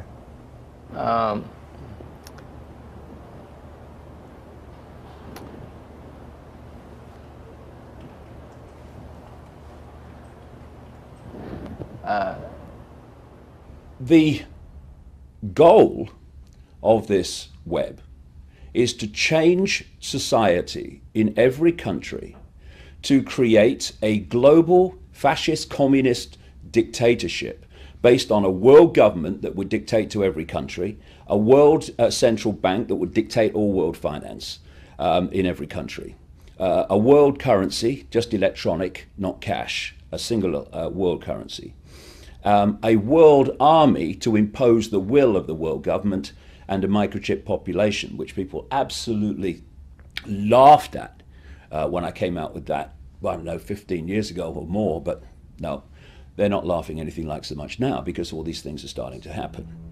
In 1965, David Rockefeller gave a speech to the International Industrial Conference in San Francisco, where he said, "We have entered upon an era in which interdisciplinary cooperation on a worldwide basis must be the cornerstone of accomplishment. Each of us has the duty to fashion his own contribution to fit the grand design of a global community. For many of us, the marketplace of tomorrow will be no less than this whole planet of Earth. What we do will manifest itself in ways that we cannot foretell, and it will have an unforeseen impact upon individual lives and whole societies.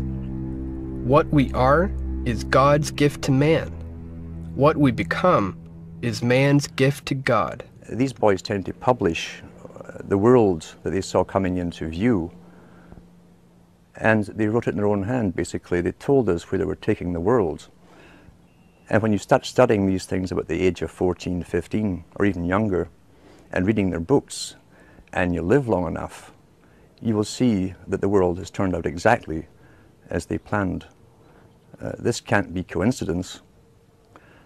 And who can really write up a wish list and make it happen globally, unless there is an organization very, very powerful, probably the only organization really on the planet, an organization that can fund all sides, all oppositions, and using this synthesis of conflicting parties, they can literally make the world come into view as they planned. You are an old man who thinks in terms of nations and peoples. There are no nations. There are no peoples. There are no Russians. There are no Arabs. There are no third worlds. There is no West. There is only one holistic system of systems.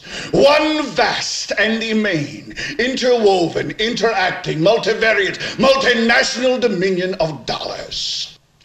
It is the international system of currency which determines the totality of life on this planet. That is the natural order of things today. You get up on your little 21-inch screen and howl about America and democracy. There is no America. There is no democracy. We no longer live in a world of nations and ideologies, Mr. Beale. The world is a college of corporations, inexorably determined by the immutable bylaws of business. The world is a business, Mr. Beale. It has been since man crawled out of the slime. And our children will live, Mr. Beale, to see that perfect world in which there's no war or famine, oppression or brutality. One vast and ecumenical holding company for whom all men will work to serve a common profit, in which all men will hold a share of stock, all necessities provided, all anxieties tranquilized, all boredom amused. Manufacturing consent. What is that title meant to describe? Well, the title is actually borrowed from a book by Walter Lippmann, written back around 1921, in which he described what he called the manufacture of consent as a revolution in the practice of democracy. What it amounts to is a technique of control. And he said this was useful and necessary because the common interests, the general concerns of all people, elude the public. The public just isn't up to dealing with them, and they have to be the domain of what he called a specialized class. Notice that that's the opposite of the standard view about democracy. There's a version of this expressed by the highly respected moralist and theologian Reinhold Niebuhr, who was very influential on contemporary policymakers. His view was that rationality belongs to the cool observer, but because of the stupidity of the average man, he follows not reason but faith. And this naive faith requires necessary illusion. CNN projects that Barack Obama will be re-elected President of the United States. He will remain in the White House for another 4 years because we project he will carry the state of Ohio. By carrying Ohio, he wins re-election. What we have to look at is the president is the chief executive officer of this corporation called the United States of America. What did you just say? The president is the chief executive officer of this corporation called the United States of America.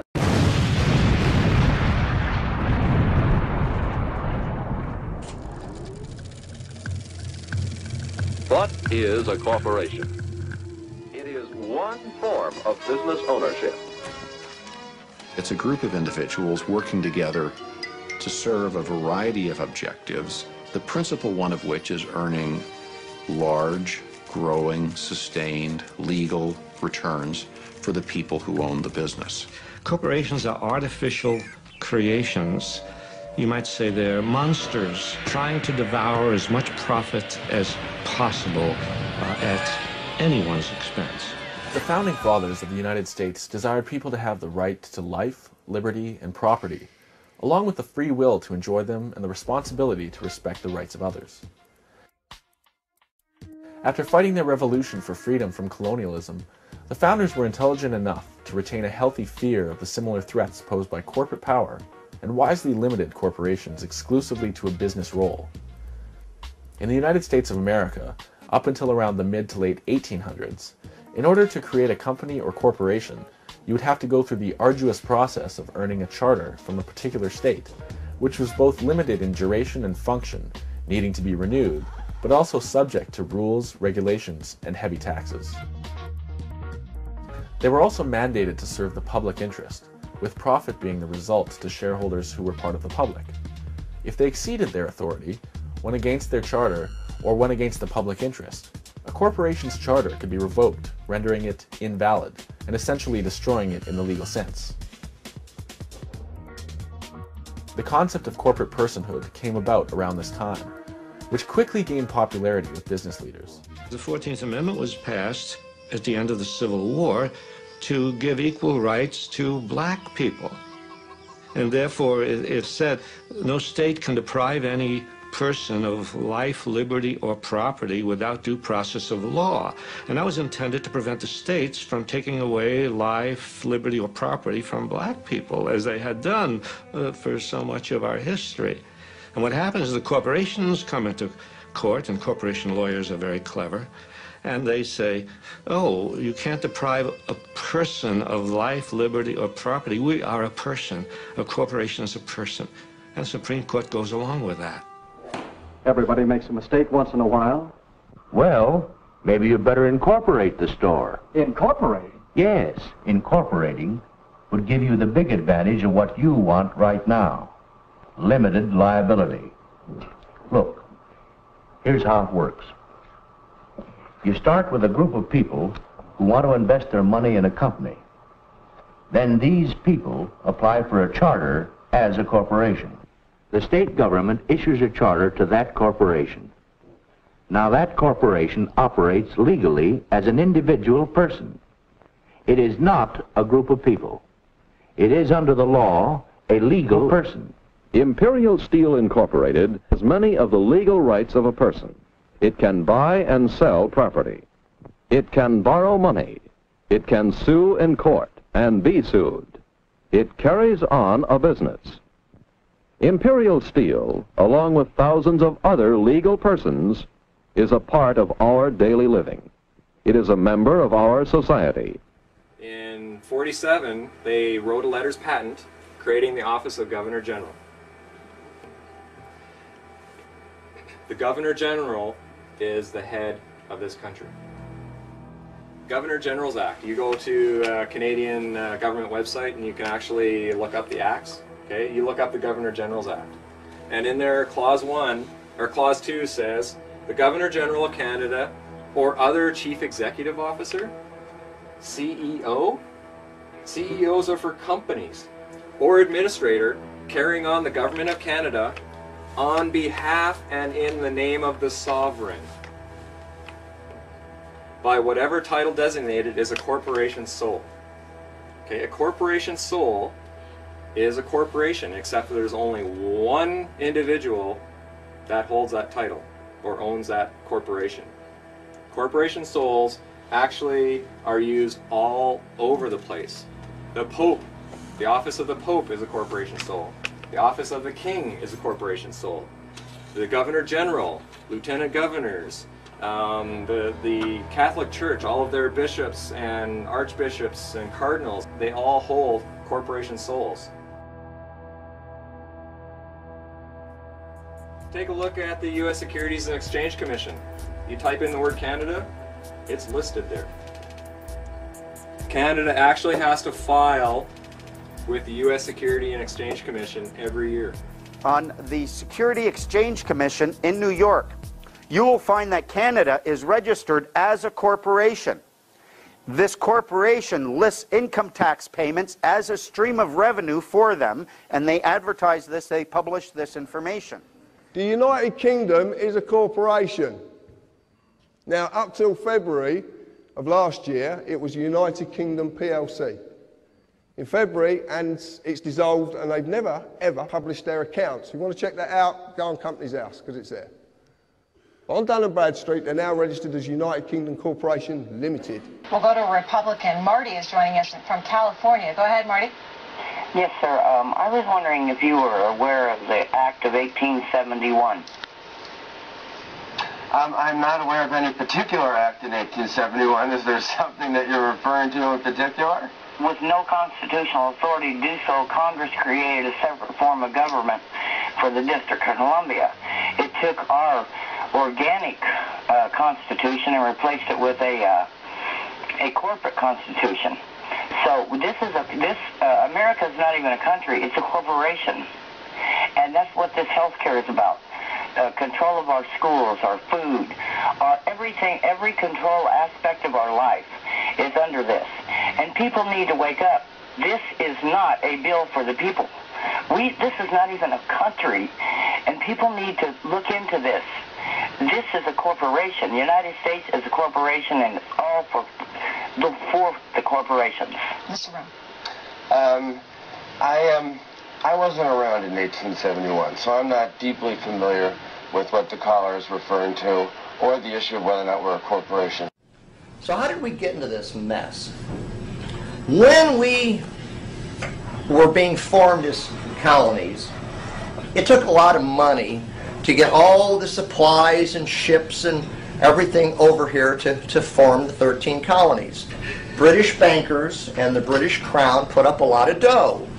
Well, they were happy to put up the dough because as long as they owned the colonies, they knew that the resources of this over here would pay them back a very good return on their investment.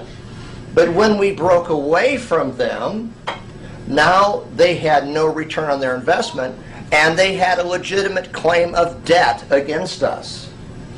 If we weren't going to be theirs anymore, we needed to repay them for what they had invested to get the colony started. It was a legitimate debt that we owed when we were formed. There are sentences in the Constitution that read that the debts under the Confederacy are continued under this Constitution. So the Constitution is also an agreement of the British, and they wanted to be paid back for their military expenditures. So we basically were broke when we became a country. And what we didn't know, or I didn't know, is that the bank note when other countries loan to a country is a 70-year note.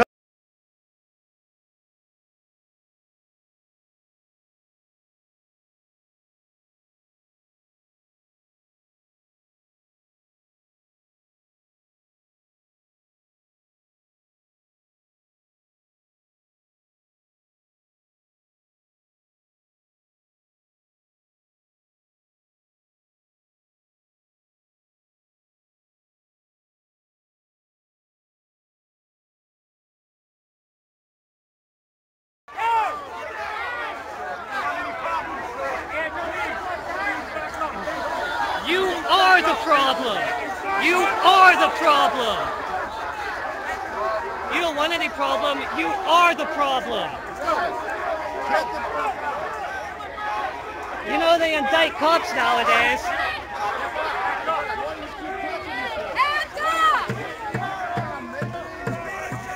Who do you protect? Who do you serve? Who do you protect? Who do you serve? Who do you protect? Who do you serve? Who do you protect? Who do you serve? Who do you protect? Who do you serve? Who do you protect? Who do you serve? Who do you protect? Who do you serve? Who do you protect? Who do you serve? Looks like they're heading to...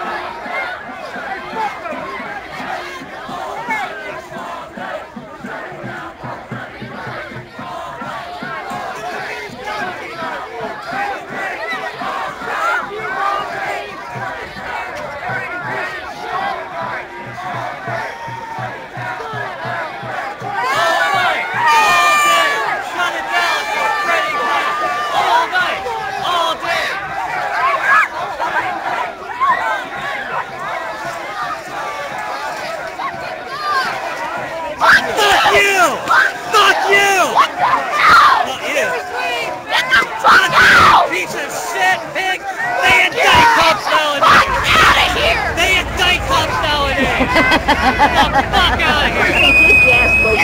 Yeah, they turned that into a gas boat. That was deliberate. They wrote on Cop Talk that they wanted to see most of these burned down. Turning a gas boat, that was deliberate.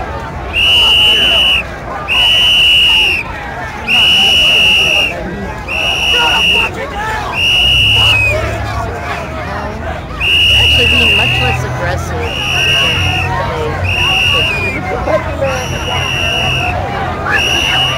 but you never know.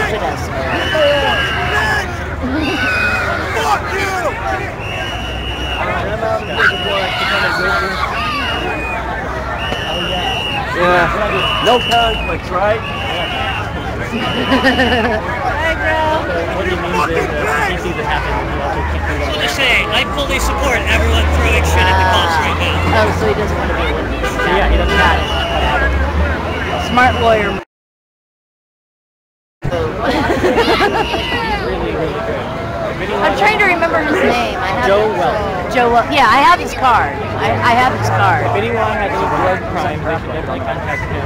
He's an expert, usually on marijuana. Yeah, I know. I think I first met him at a 420 rally, actually. and I like saw him in the courthouse one day when I had to go to court for another person, like as a witness for another person who was arrested at the same time I was at the Trade by Martin protest back in 2013. So I actually met him last year, like last spring. He defended a friend of mine for time he was arrested as well.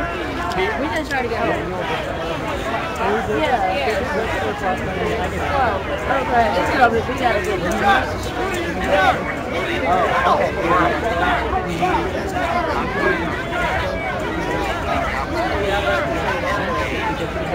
Oh, look, now they're saying they don't want a confrontation on the speaker.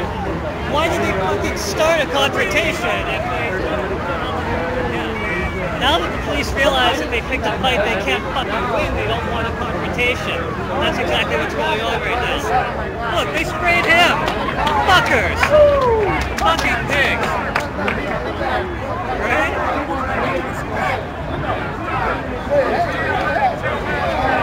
Now Portland pigs are saying on the speaker they don't want a confrontation. No, I've been out there. People who are actually going to fight back.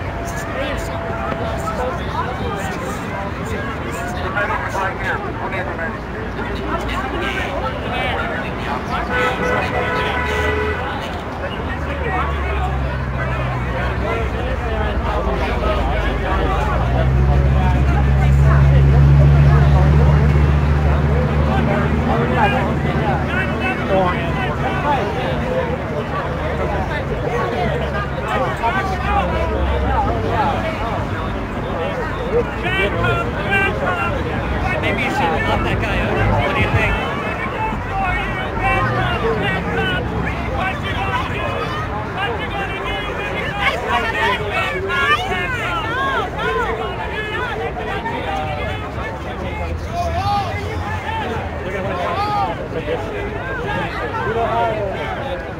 There are no leaders. Who's in charge? We have a leader? There are no leaders. We have a leader? They're all leaders. There are no. There are no. We're all leaders. I like it.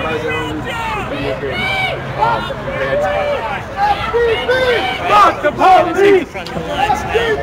Fuck the police! Go home! Fuck the police! Please go home! They have a real job! Boss, keep this! Go home! Let people that work go home! I know you put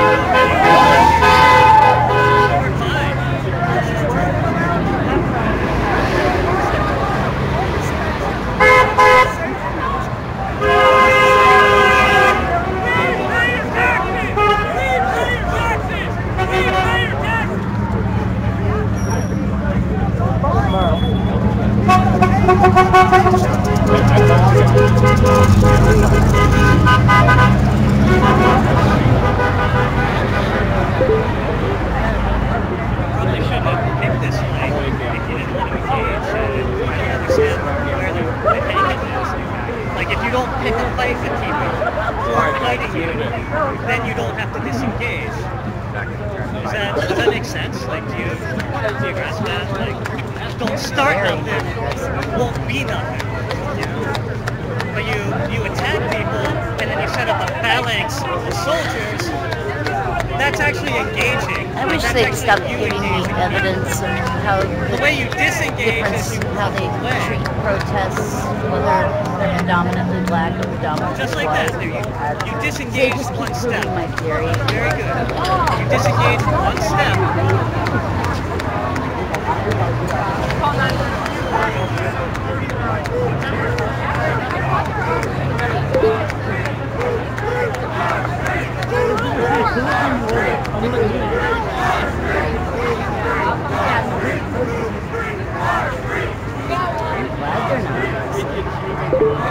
See them pointing people out.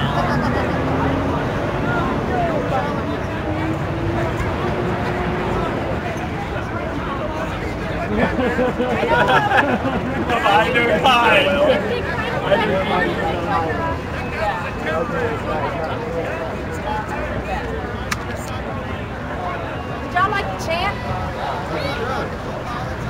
They think it's a game! They think it's a joke! They think it's a game! They think it's a joke! They think it's a game! They think it's a joke! They think it's a game! They think it's a joke! They think it's a game! They think it's a joke! This ain't no game! This ain't no joke! This ain't no game! This ain't no joke! They think it's a game! They think it's a joke! They think it's a game! They think it's a joke! No justice! No peace! No justice! No peace! No justice! No peace! No justice! No peace! Police! I should have killed her like that. No peace! No right stop! Police! No peace! Police! He's still saying that they are attempting to disengage. They think it's a joke! They think it's a joke! They think it's a joke! They think it's a joke! Don't shoot! Don't shoot! Don't shoot! Yeah, we were watching a tour in Baltimore the other day. She needed a Camelback really bad. She was trying to scream and not stop, and she was so thirsty. She was so dehydrated.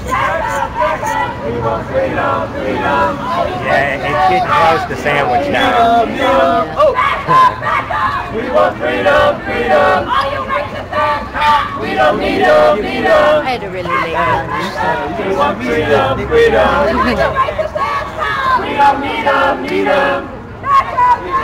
We want freedom, freedom!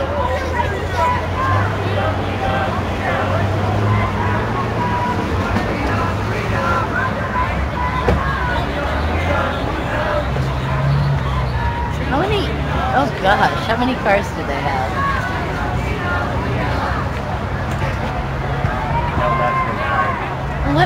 Why is this silver car like that? Why is that silver car like that? That's a detective car. That's a detective's car?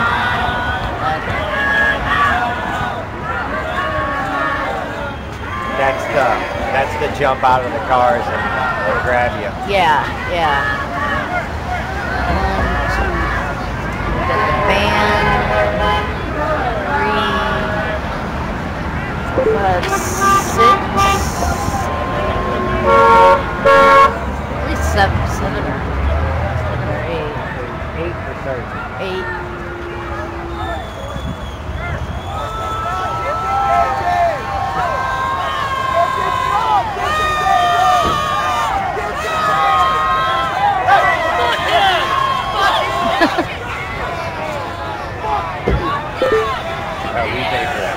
Yeah, I've seen that last year, like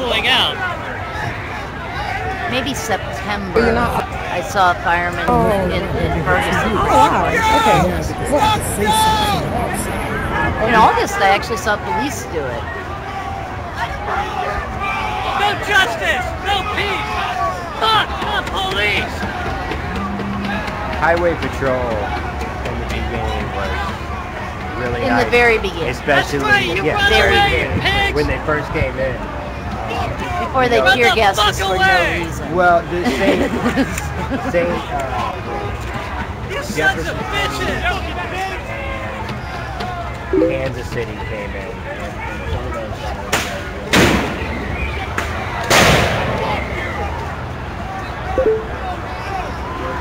Fuck you!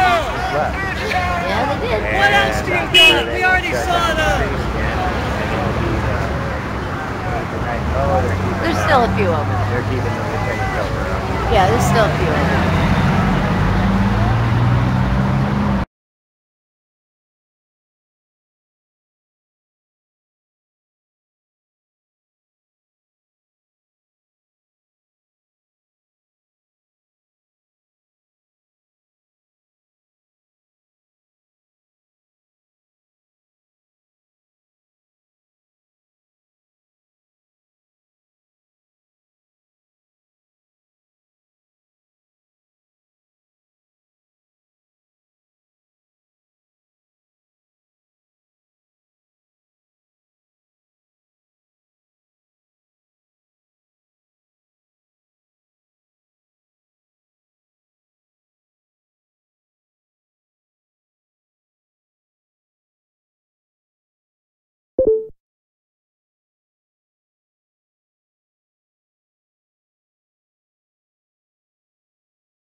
Disengaging looks like going home! I think we should go home!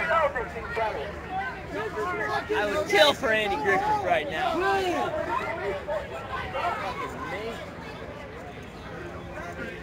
We pay your paychecks! We're telling you to go home! That is what disengaging looks like! Go the fuck home! Go have dinner! Go hang out with your kids! Go the fuck out with yourself! Keep an eye on your loose trigger. Boo!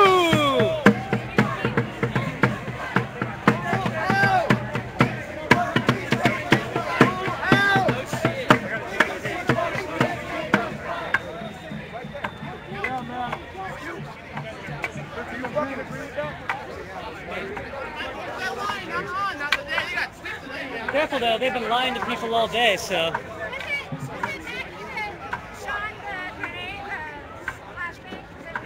I didn't see.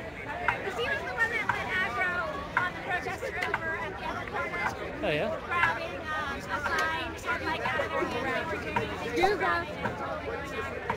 I want to know who the pig was on the back of the wagon who was pepper spraying people.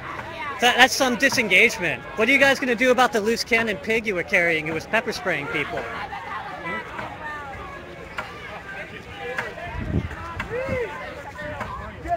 Yeah. Let's try this again where you don't pepper spray people as you leave.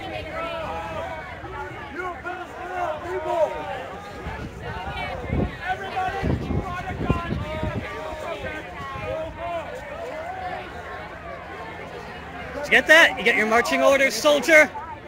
Say, yes sir, soldier! What did they say? What did they say? Who knows?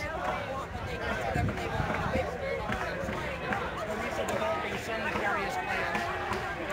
Maybe they're gonna disengage again, go ape shit on us.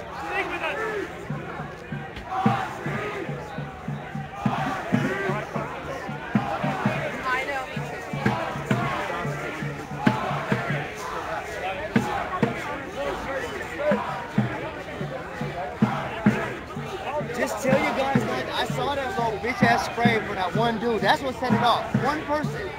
Come on, man. You gotta get your guys in order. Everyone else is being cool. One person set it off. Keep each other in check, please. One person. What, you gonna shoot somebody? Come on, man. Don't aim that shit at me. Come on, bro. Don't aim that shit at me. You just shoot me right here. Go ahead. Aim that shit at me one more time. See what happens. Come on, man. Aim that shit at me one more time. Are you people fucking insane? Bro. Are you people fucking insane?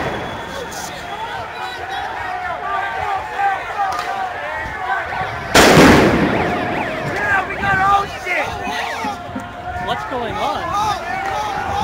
I have no idea what's going on. There's grenades going off behind us, and police are running. An officer shot himself. Police are running away. I don't know where those explosives were coming from, coming off behind us.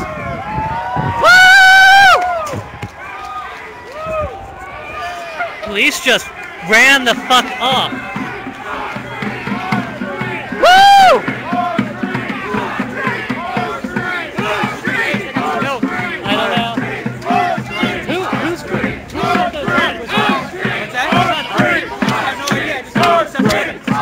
What the hell just happened? I have no idea.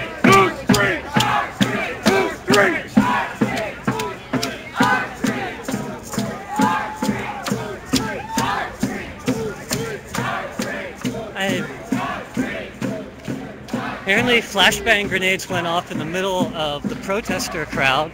I don't know if police lobbed them into the middle or what, but then they just ran like hell. Like I've never seen cops run away like that before.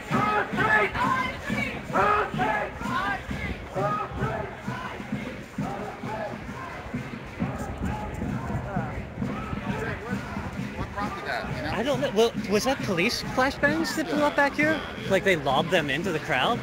Those fucking pigs. So they lobbed grenades into a crowd and then ran like little kids, like little cowards.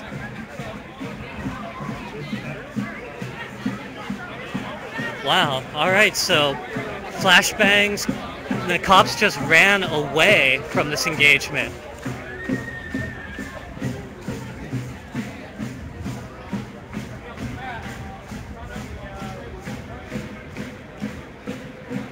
Let's see, are they still up at the corner there? No.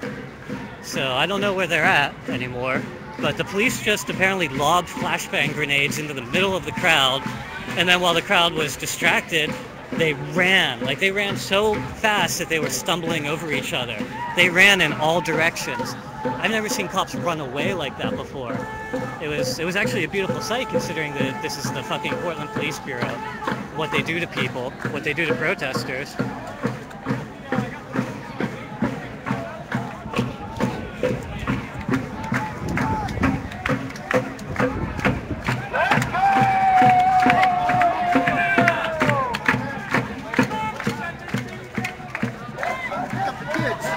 I've never seen riot cops run away like that before. It was beautiful. We showed unity. Right. And I don't think they're using the same. I think they're using some old shit. That's Red Saber 3000 or something. That's Minton Press. That didn't fuck me up. Yeah. Damn. But I gotta go. All right, good luck. I'll see you soon.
Alright, so the march is now proceeding eastward on Yamhill. A lot of people shaken up by all the pepper spray and flashbangs, so there's a lot of gaps in the march here, but things are continuing. So anyone who was worried that permitted May Day would not be turned up in Portland, well, it's off script and it's off the hook. And I've never seen police run away like that before. It was empowering. It was beautiful. Like they pissed themselves and ran away. They endangered a lot of people's lives before they did. Don't really expect them to care much about that, because that's not really within the police's purview to give a damn about human life. But wow, the way they just ran. I mean,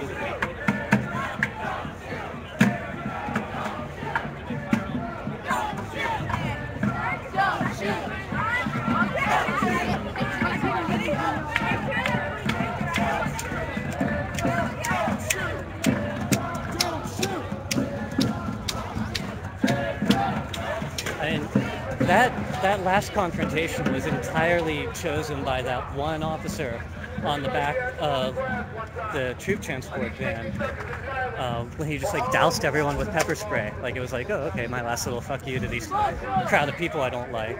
And the crowd was enraged and they chased after the pigs, as they should have, and they sent the pigs running. It was beautiful. They deserved it. I mean, they attacked that crowd with pepper spray on their way out just for spite. They deserved exactly what they just got. Fucking pigs. Alright, now we've got a peaceful sit-in happening at Yamhill and 4th. Southwest Yamhill and 4th.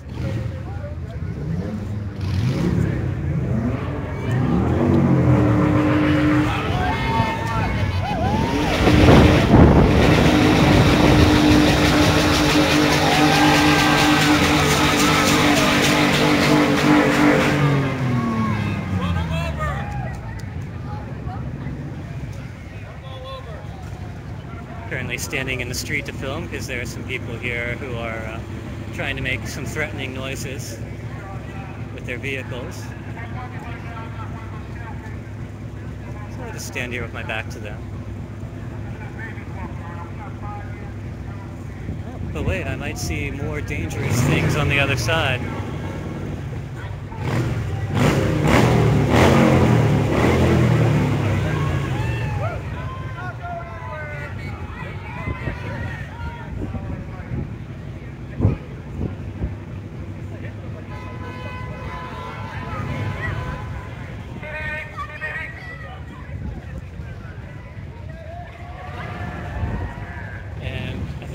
See on the far side there a line of bicycle cops lining up on the other side of the intersection. So as much as this guy here is gunning his thing,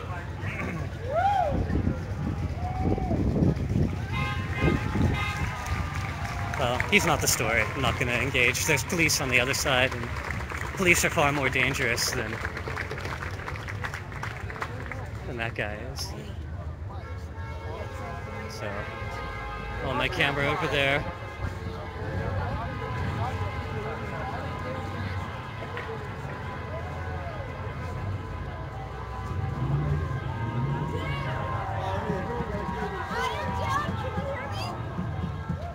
Alright, I'm on the other side of the intersection now. You can see there's a large contingent of bicycle police lined up.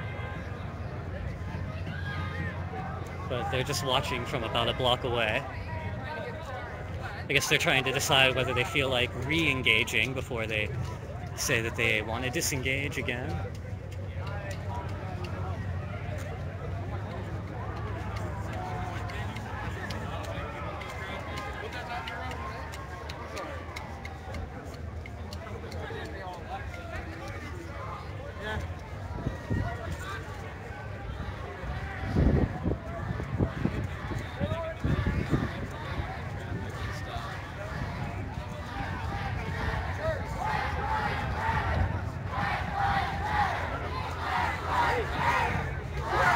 a shame that because of the police, it takes this to get the tiniest measure of justice. Not even justice, just to apply the process. I mean, there's not even any conviction. Look at what it takes just to get charges brought. Like, to say nothing of getting justice, just to even turn the gears of the machine on.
That's a good idea.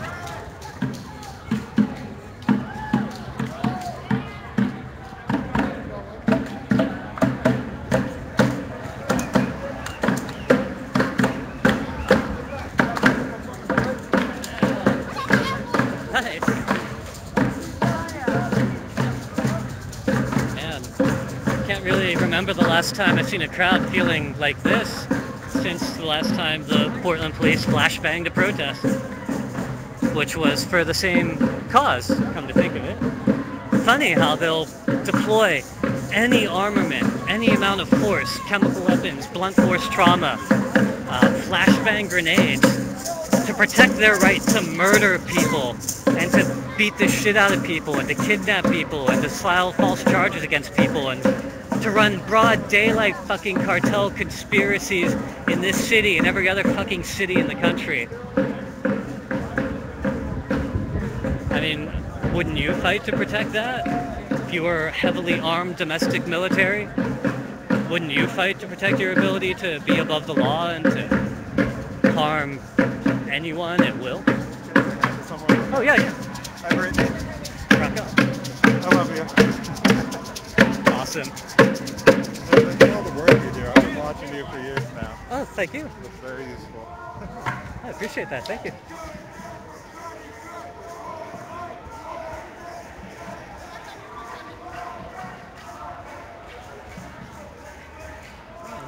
I didn't even know anyone recognized me.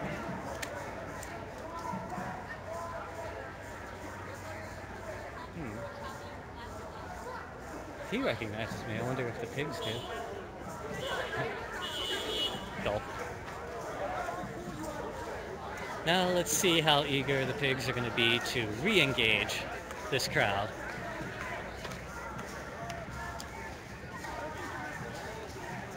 And I just want to say for the record that I fully support I saw some bottles flying over from behind me, over my head, from within the crowd. I fully support it. But those pigs deserved it. It's come to that point. It's really sad. I never wanted it to come to that point. I'm unhappy that it has come to that point, but I'm not going to lie to myself that it hasn't. It's gone way beyond that point. But I mean, people feel empowered now. People resisted. They fought back. They sent that group of heavily armed terrorists running like scared little children. And now, I mean, people just had their first taste of power. I mean, it's a subtle victory, a small thing, you know, a scrimmage line in a city on a particular day over a protest, but it's symbolic. I mean, these people just all had a taste of standing up to evil and making evil run the fuck away. Making evil piss its pants and run away. that transforms people, having that experience. This is a different crowd than it was when I first got here.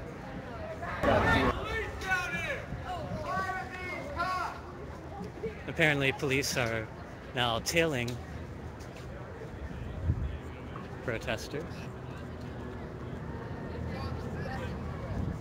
Some people stay and block these cars until everyone's passed. Behind you.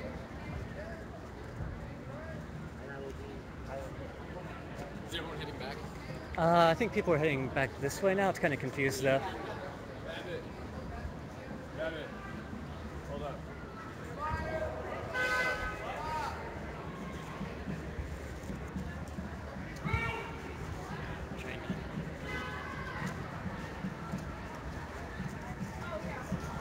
So apparently, I guess police decided they had so much fun the last time that they disengaged, that I guess they're setting up a new line up here to re-engage. So then they can disengage again or some shit. But this time they're going to be out for blood.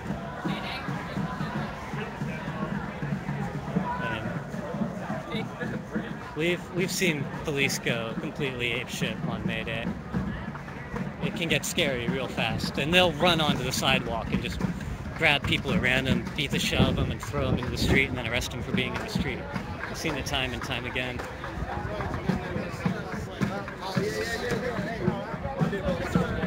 Stay strong.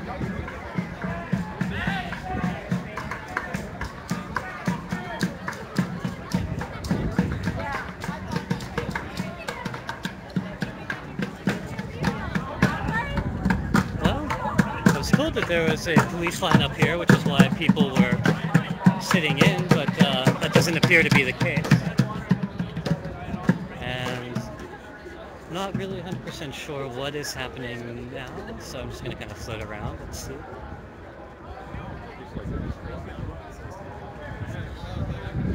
I think the crowd itself is trying to figure out what the next move is.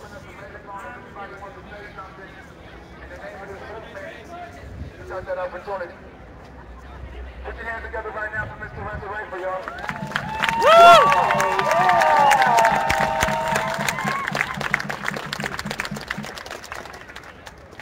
So we done did this shit. We done shut down finance. All services suspended right now. When we take down now, we said we were gonna shut down this city. That's why we down here. I know we want to say bridges, but they ain't shut down on the bridge. Let's shut this motherfucking city down for president.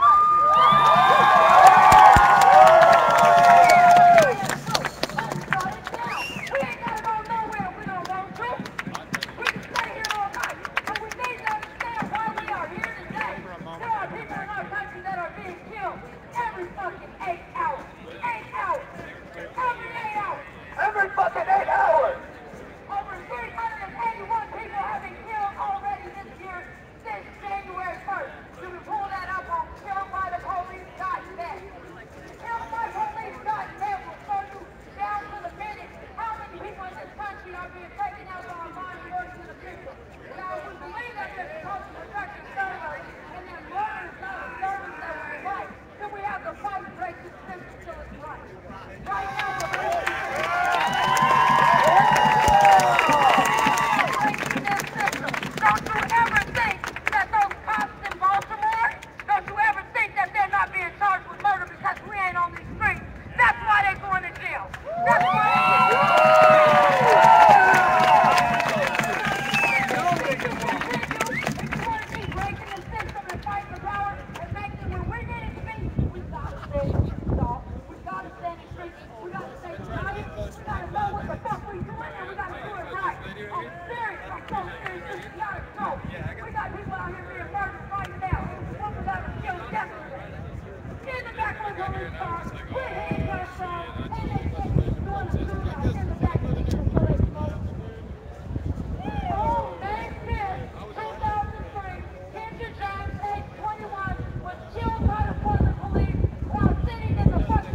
driving past the Microsoft store, and inside it looked like business as usual.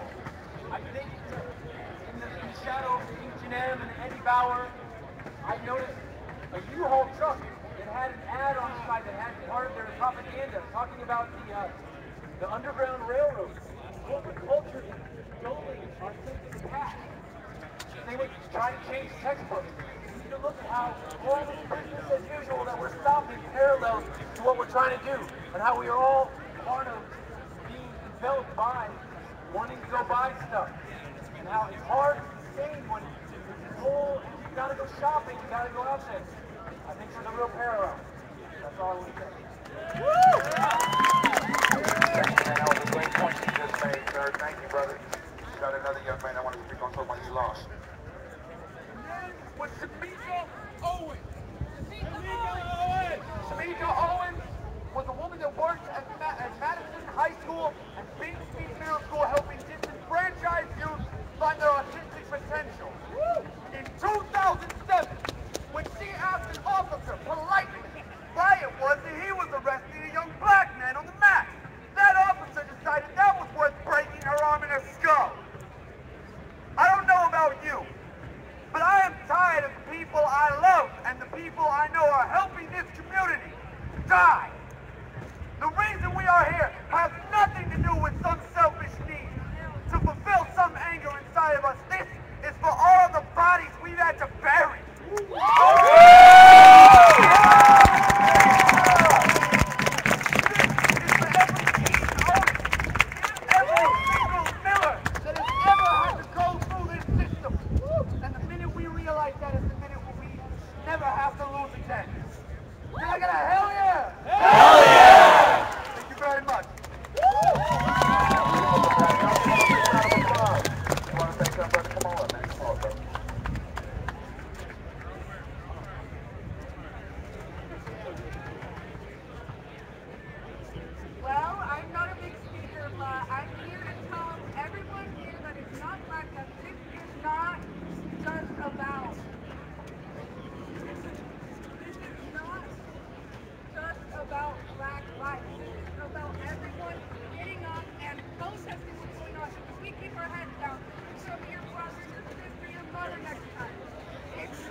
Today is May 1st. Does anyone know what holiday it is today? Shout it out for me. May Day! Does anyone know the history of May Day? What marks this holiday? Haymarket Riot. The Haymarket Riot. What happened? Did I tell you I love you today? Well, the Union men, the IWW, were holding a rally. The cops told them to disperse and they said no. Then all of a sudden, out of the crowd, a bomb flew at the cops.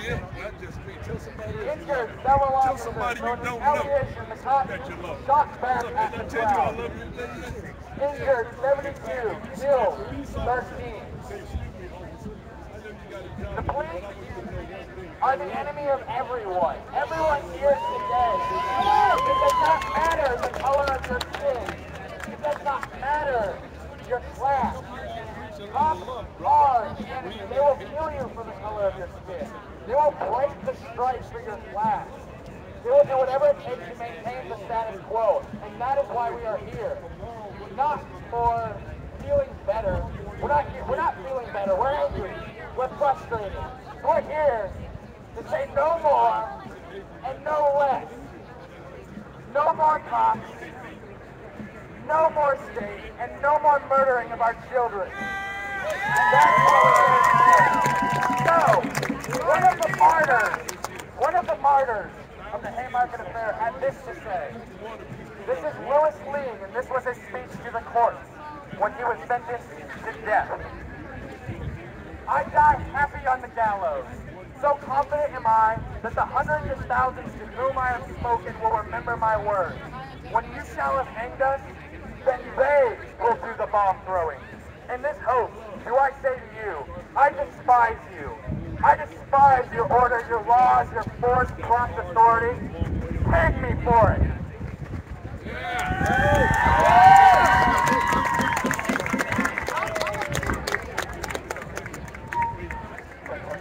I just want to let you know the medics are gathering all of their wounded and leaving everybody back at the front of Pioneer Square.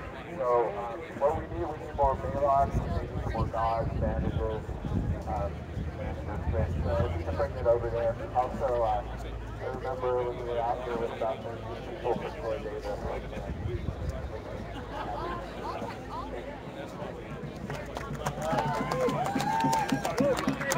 All lives matter, y'all. Every single one. Put your peace signs up, loved ones. Put your peace signs up. They got the helicopters up there flying around. We're going to show them our peace signs. That's what this is all about. Hi, Bob. Hey. Sound love today. Despite what they did, a brother just said some real words to me a little bit. He goes, where's the love? We got to talk about more love. You know what I'm saying? Because that's what brought us all get together. The love of those lives that were lost. The love of our families that should live in a better country. The love of ourselves for getting up, going to work every single day to take care of ourselves. The love for our world that we're in. The love for our brothers and sisters around the world that are suffering. The love for Mother Earth. Thank y'all today. Again, my name is James McClendon. I got to head home to take care of my diabetic mother. But may this walk, may this march, may this night continue to make movement towards justice. I need everybody right now to do me a big favor because I'm a real spiritual guy.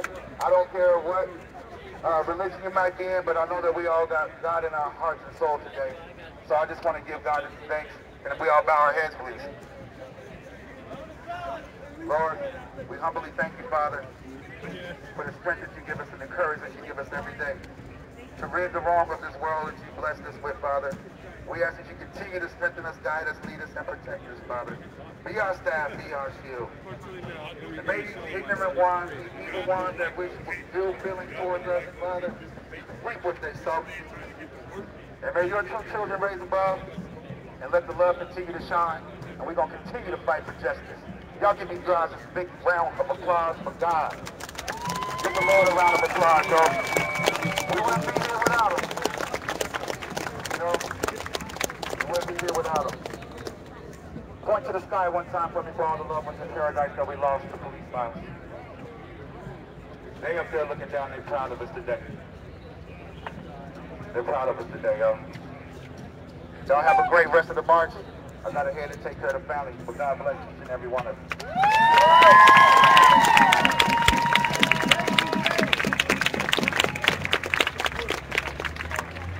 Bye, guys.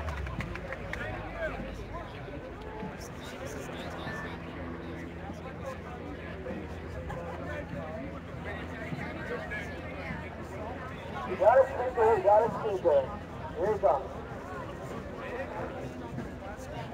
Hello, my name is Bailey Dreamer. I come from Memphis, Tennessee. For the last 9 years, I lived in Europe. I went to school on a NATO base behind barbed wire. I went to U.S. school protest behind as a war crime.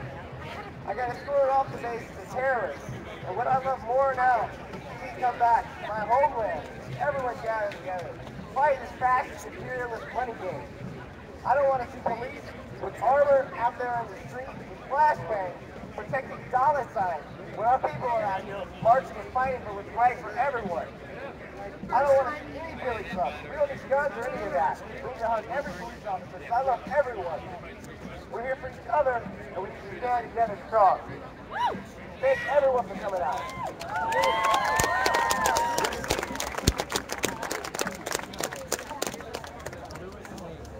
My name is Matt.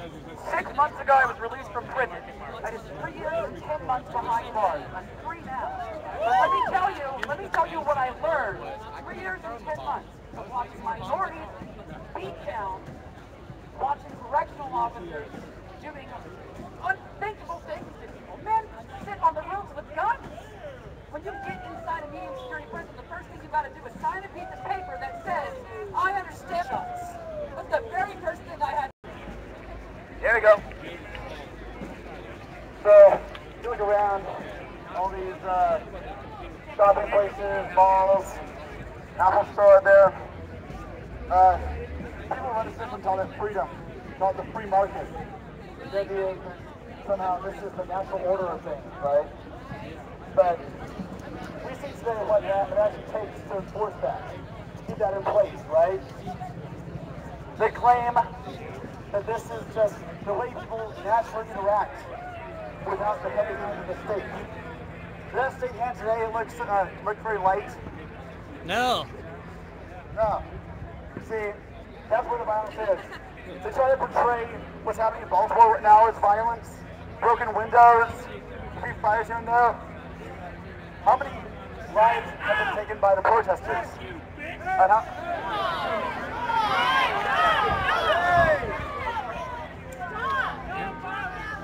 guys, we're under more violence threat. We got enough there from this stuff. Mic check! Mic check! Mic check! Mic check! Mic check! Mic check! Mic check! We're gonna head on back to the square. For all the people that came back to the square, please follow us back to Pioneer Square for our peaceful exit. We're gonna call it a wrap. Not gonna want to take this press conference up later in the week.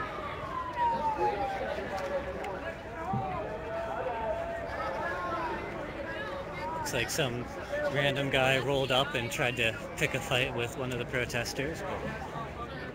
People have defused the situation. It's all good. Police would have used violence, but people here used words. It's amazing how that works.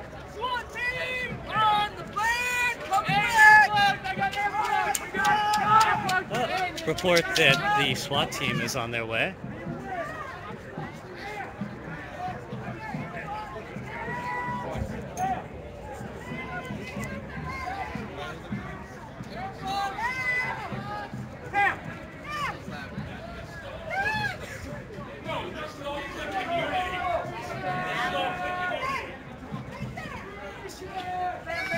There's reports of riot cops, but I don't see them.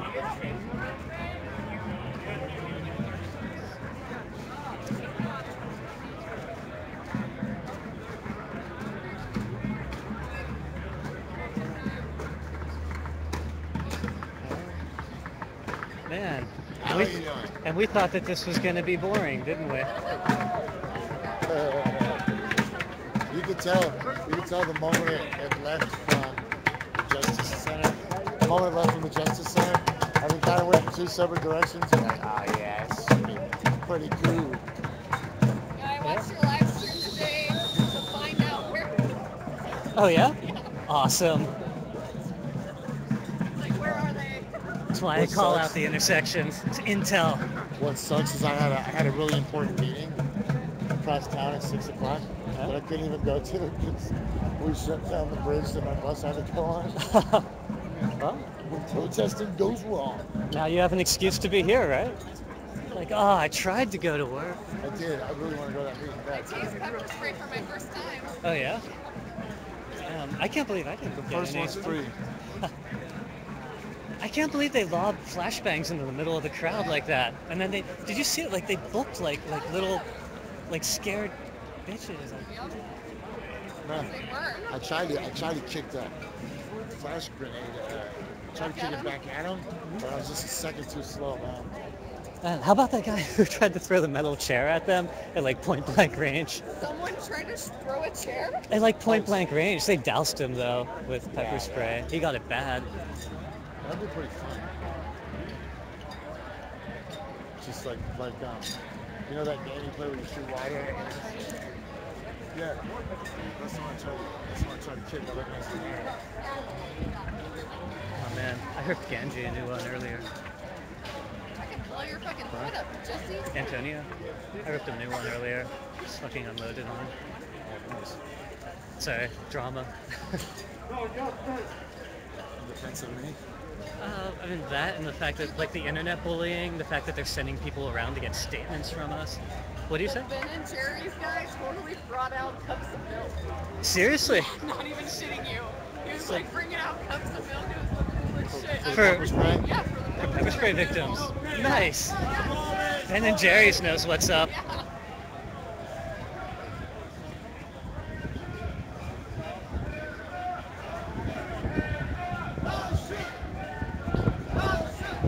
now, what are we gonna do? Yeah. Need to get some more adrenaline first, I think. So, it's like police have blocked off traffic in a few directions, but they're staying far away so far. And I think they know they fucked up. Like, there's so much video of that guy riding the back of the van just spraying everyone as they left. And that's what set everything off the last time.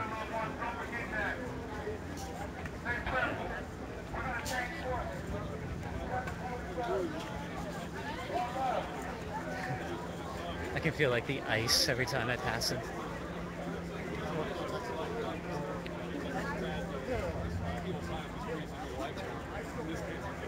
Thank goodness I didn't inhale too much.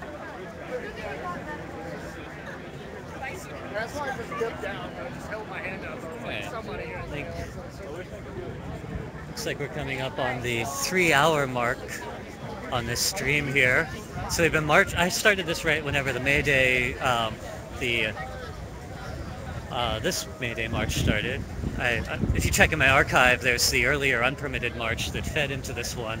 I have a separate video for that, but this video I started right whenever this began, and it's just past the 3-hour mark. So people are definitely feeling it. I'm feeling it. I'm tired.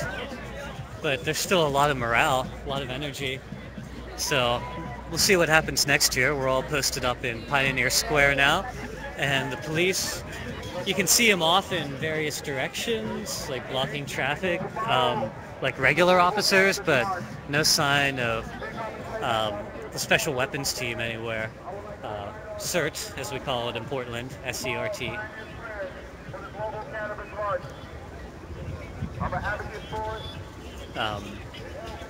They're the people who wear the science fiction uniforms with the black armor from head to toe. They're the little tiny and whiny little babies who wear the black armor. Who, as soon as people don't respect their authority, they turn around and run. They run. They run. We saw that today. We saw the police run away. Like, I've never seen that before. Like, a whole squad of bicycle cops and the SWAT team, and they ran, and they scattered in 2 different directions. They ran away. So y'all enjoy the rest of the fellowship and enjoy the rest of your evening. God bless y'all.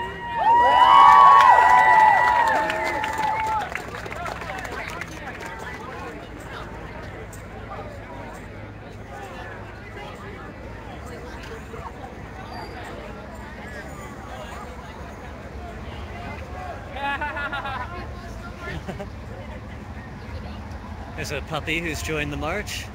That is a good dog. What's his sign say? It says, "Fuck corporate news, rock on." Stay. Good dog.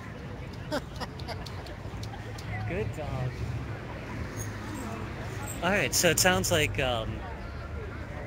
people who are making the decision to disperse, at least that's what the guy with the bullhorn said.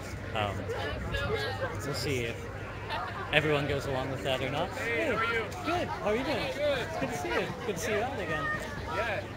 There's still quite a few of us out here. Do you mind if I point the camera at you? Or? Okay.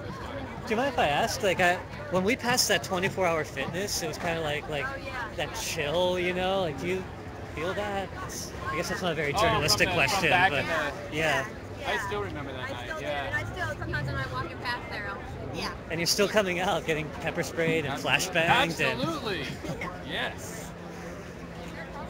Thank you for being out here. It's great to see you. Thank you for being out here. So you gotta not be intimidated by it. Exactly. Right? Well, apparently they run like little babies if you don't get scared. I couldn't believe that. I've never seen that. I missed it. I had to go. We were walking. Yeah. You went to go pick him up. I went to pick him up. I was down here the whole time except for that. They ran in two different directions. Like one of them fell over the other one. It was amazing. Show when there's numbers. They're intimidated. They're cowards. Yeah. They're cowards. Straight up. Oh, yes. It's just, you see it by their actions. Constantly, obviously. Anyway. It's great to see you. Take care.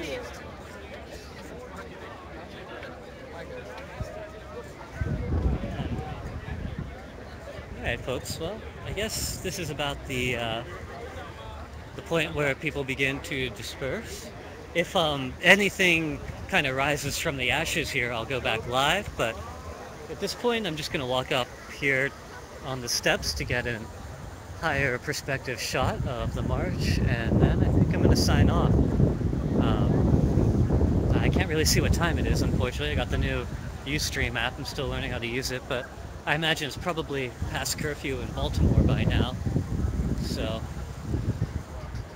there's probably all kinds of crazy things for you to be watching on one of those streams, like Stack is Short or Revolutionary Z or one of the others, doing awesome work out in Baltimore. To the 102 of you who are still watching here in Portland, greatly appreciate that.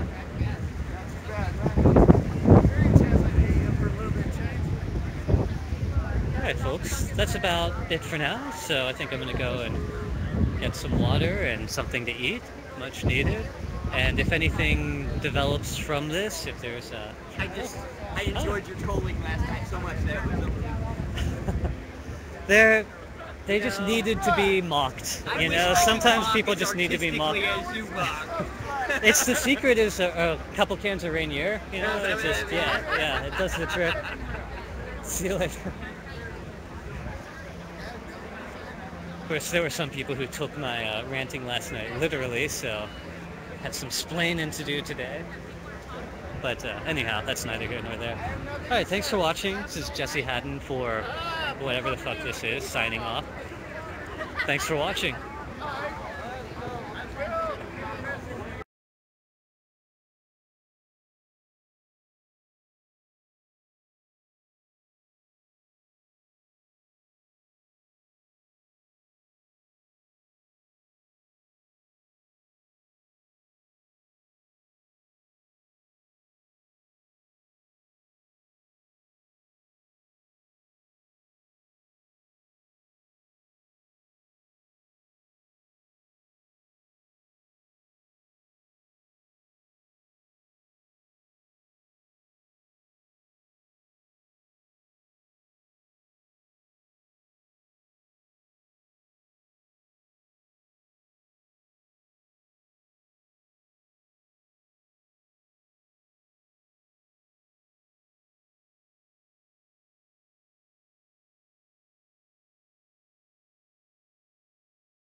Thank you for joining tonight's Revolution stream.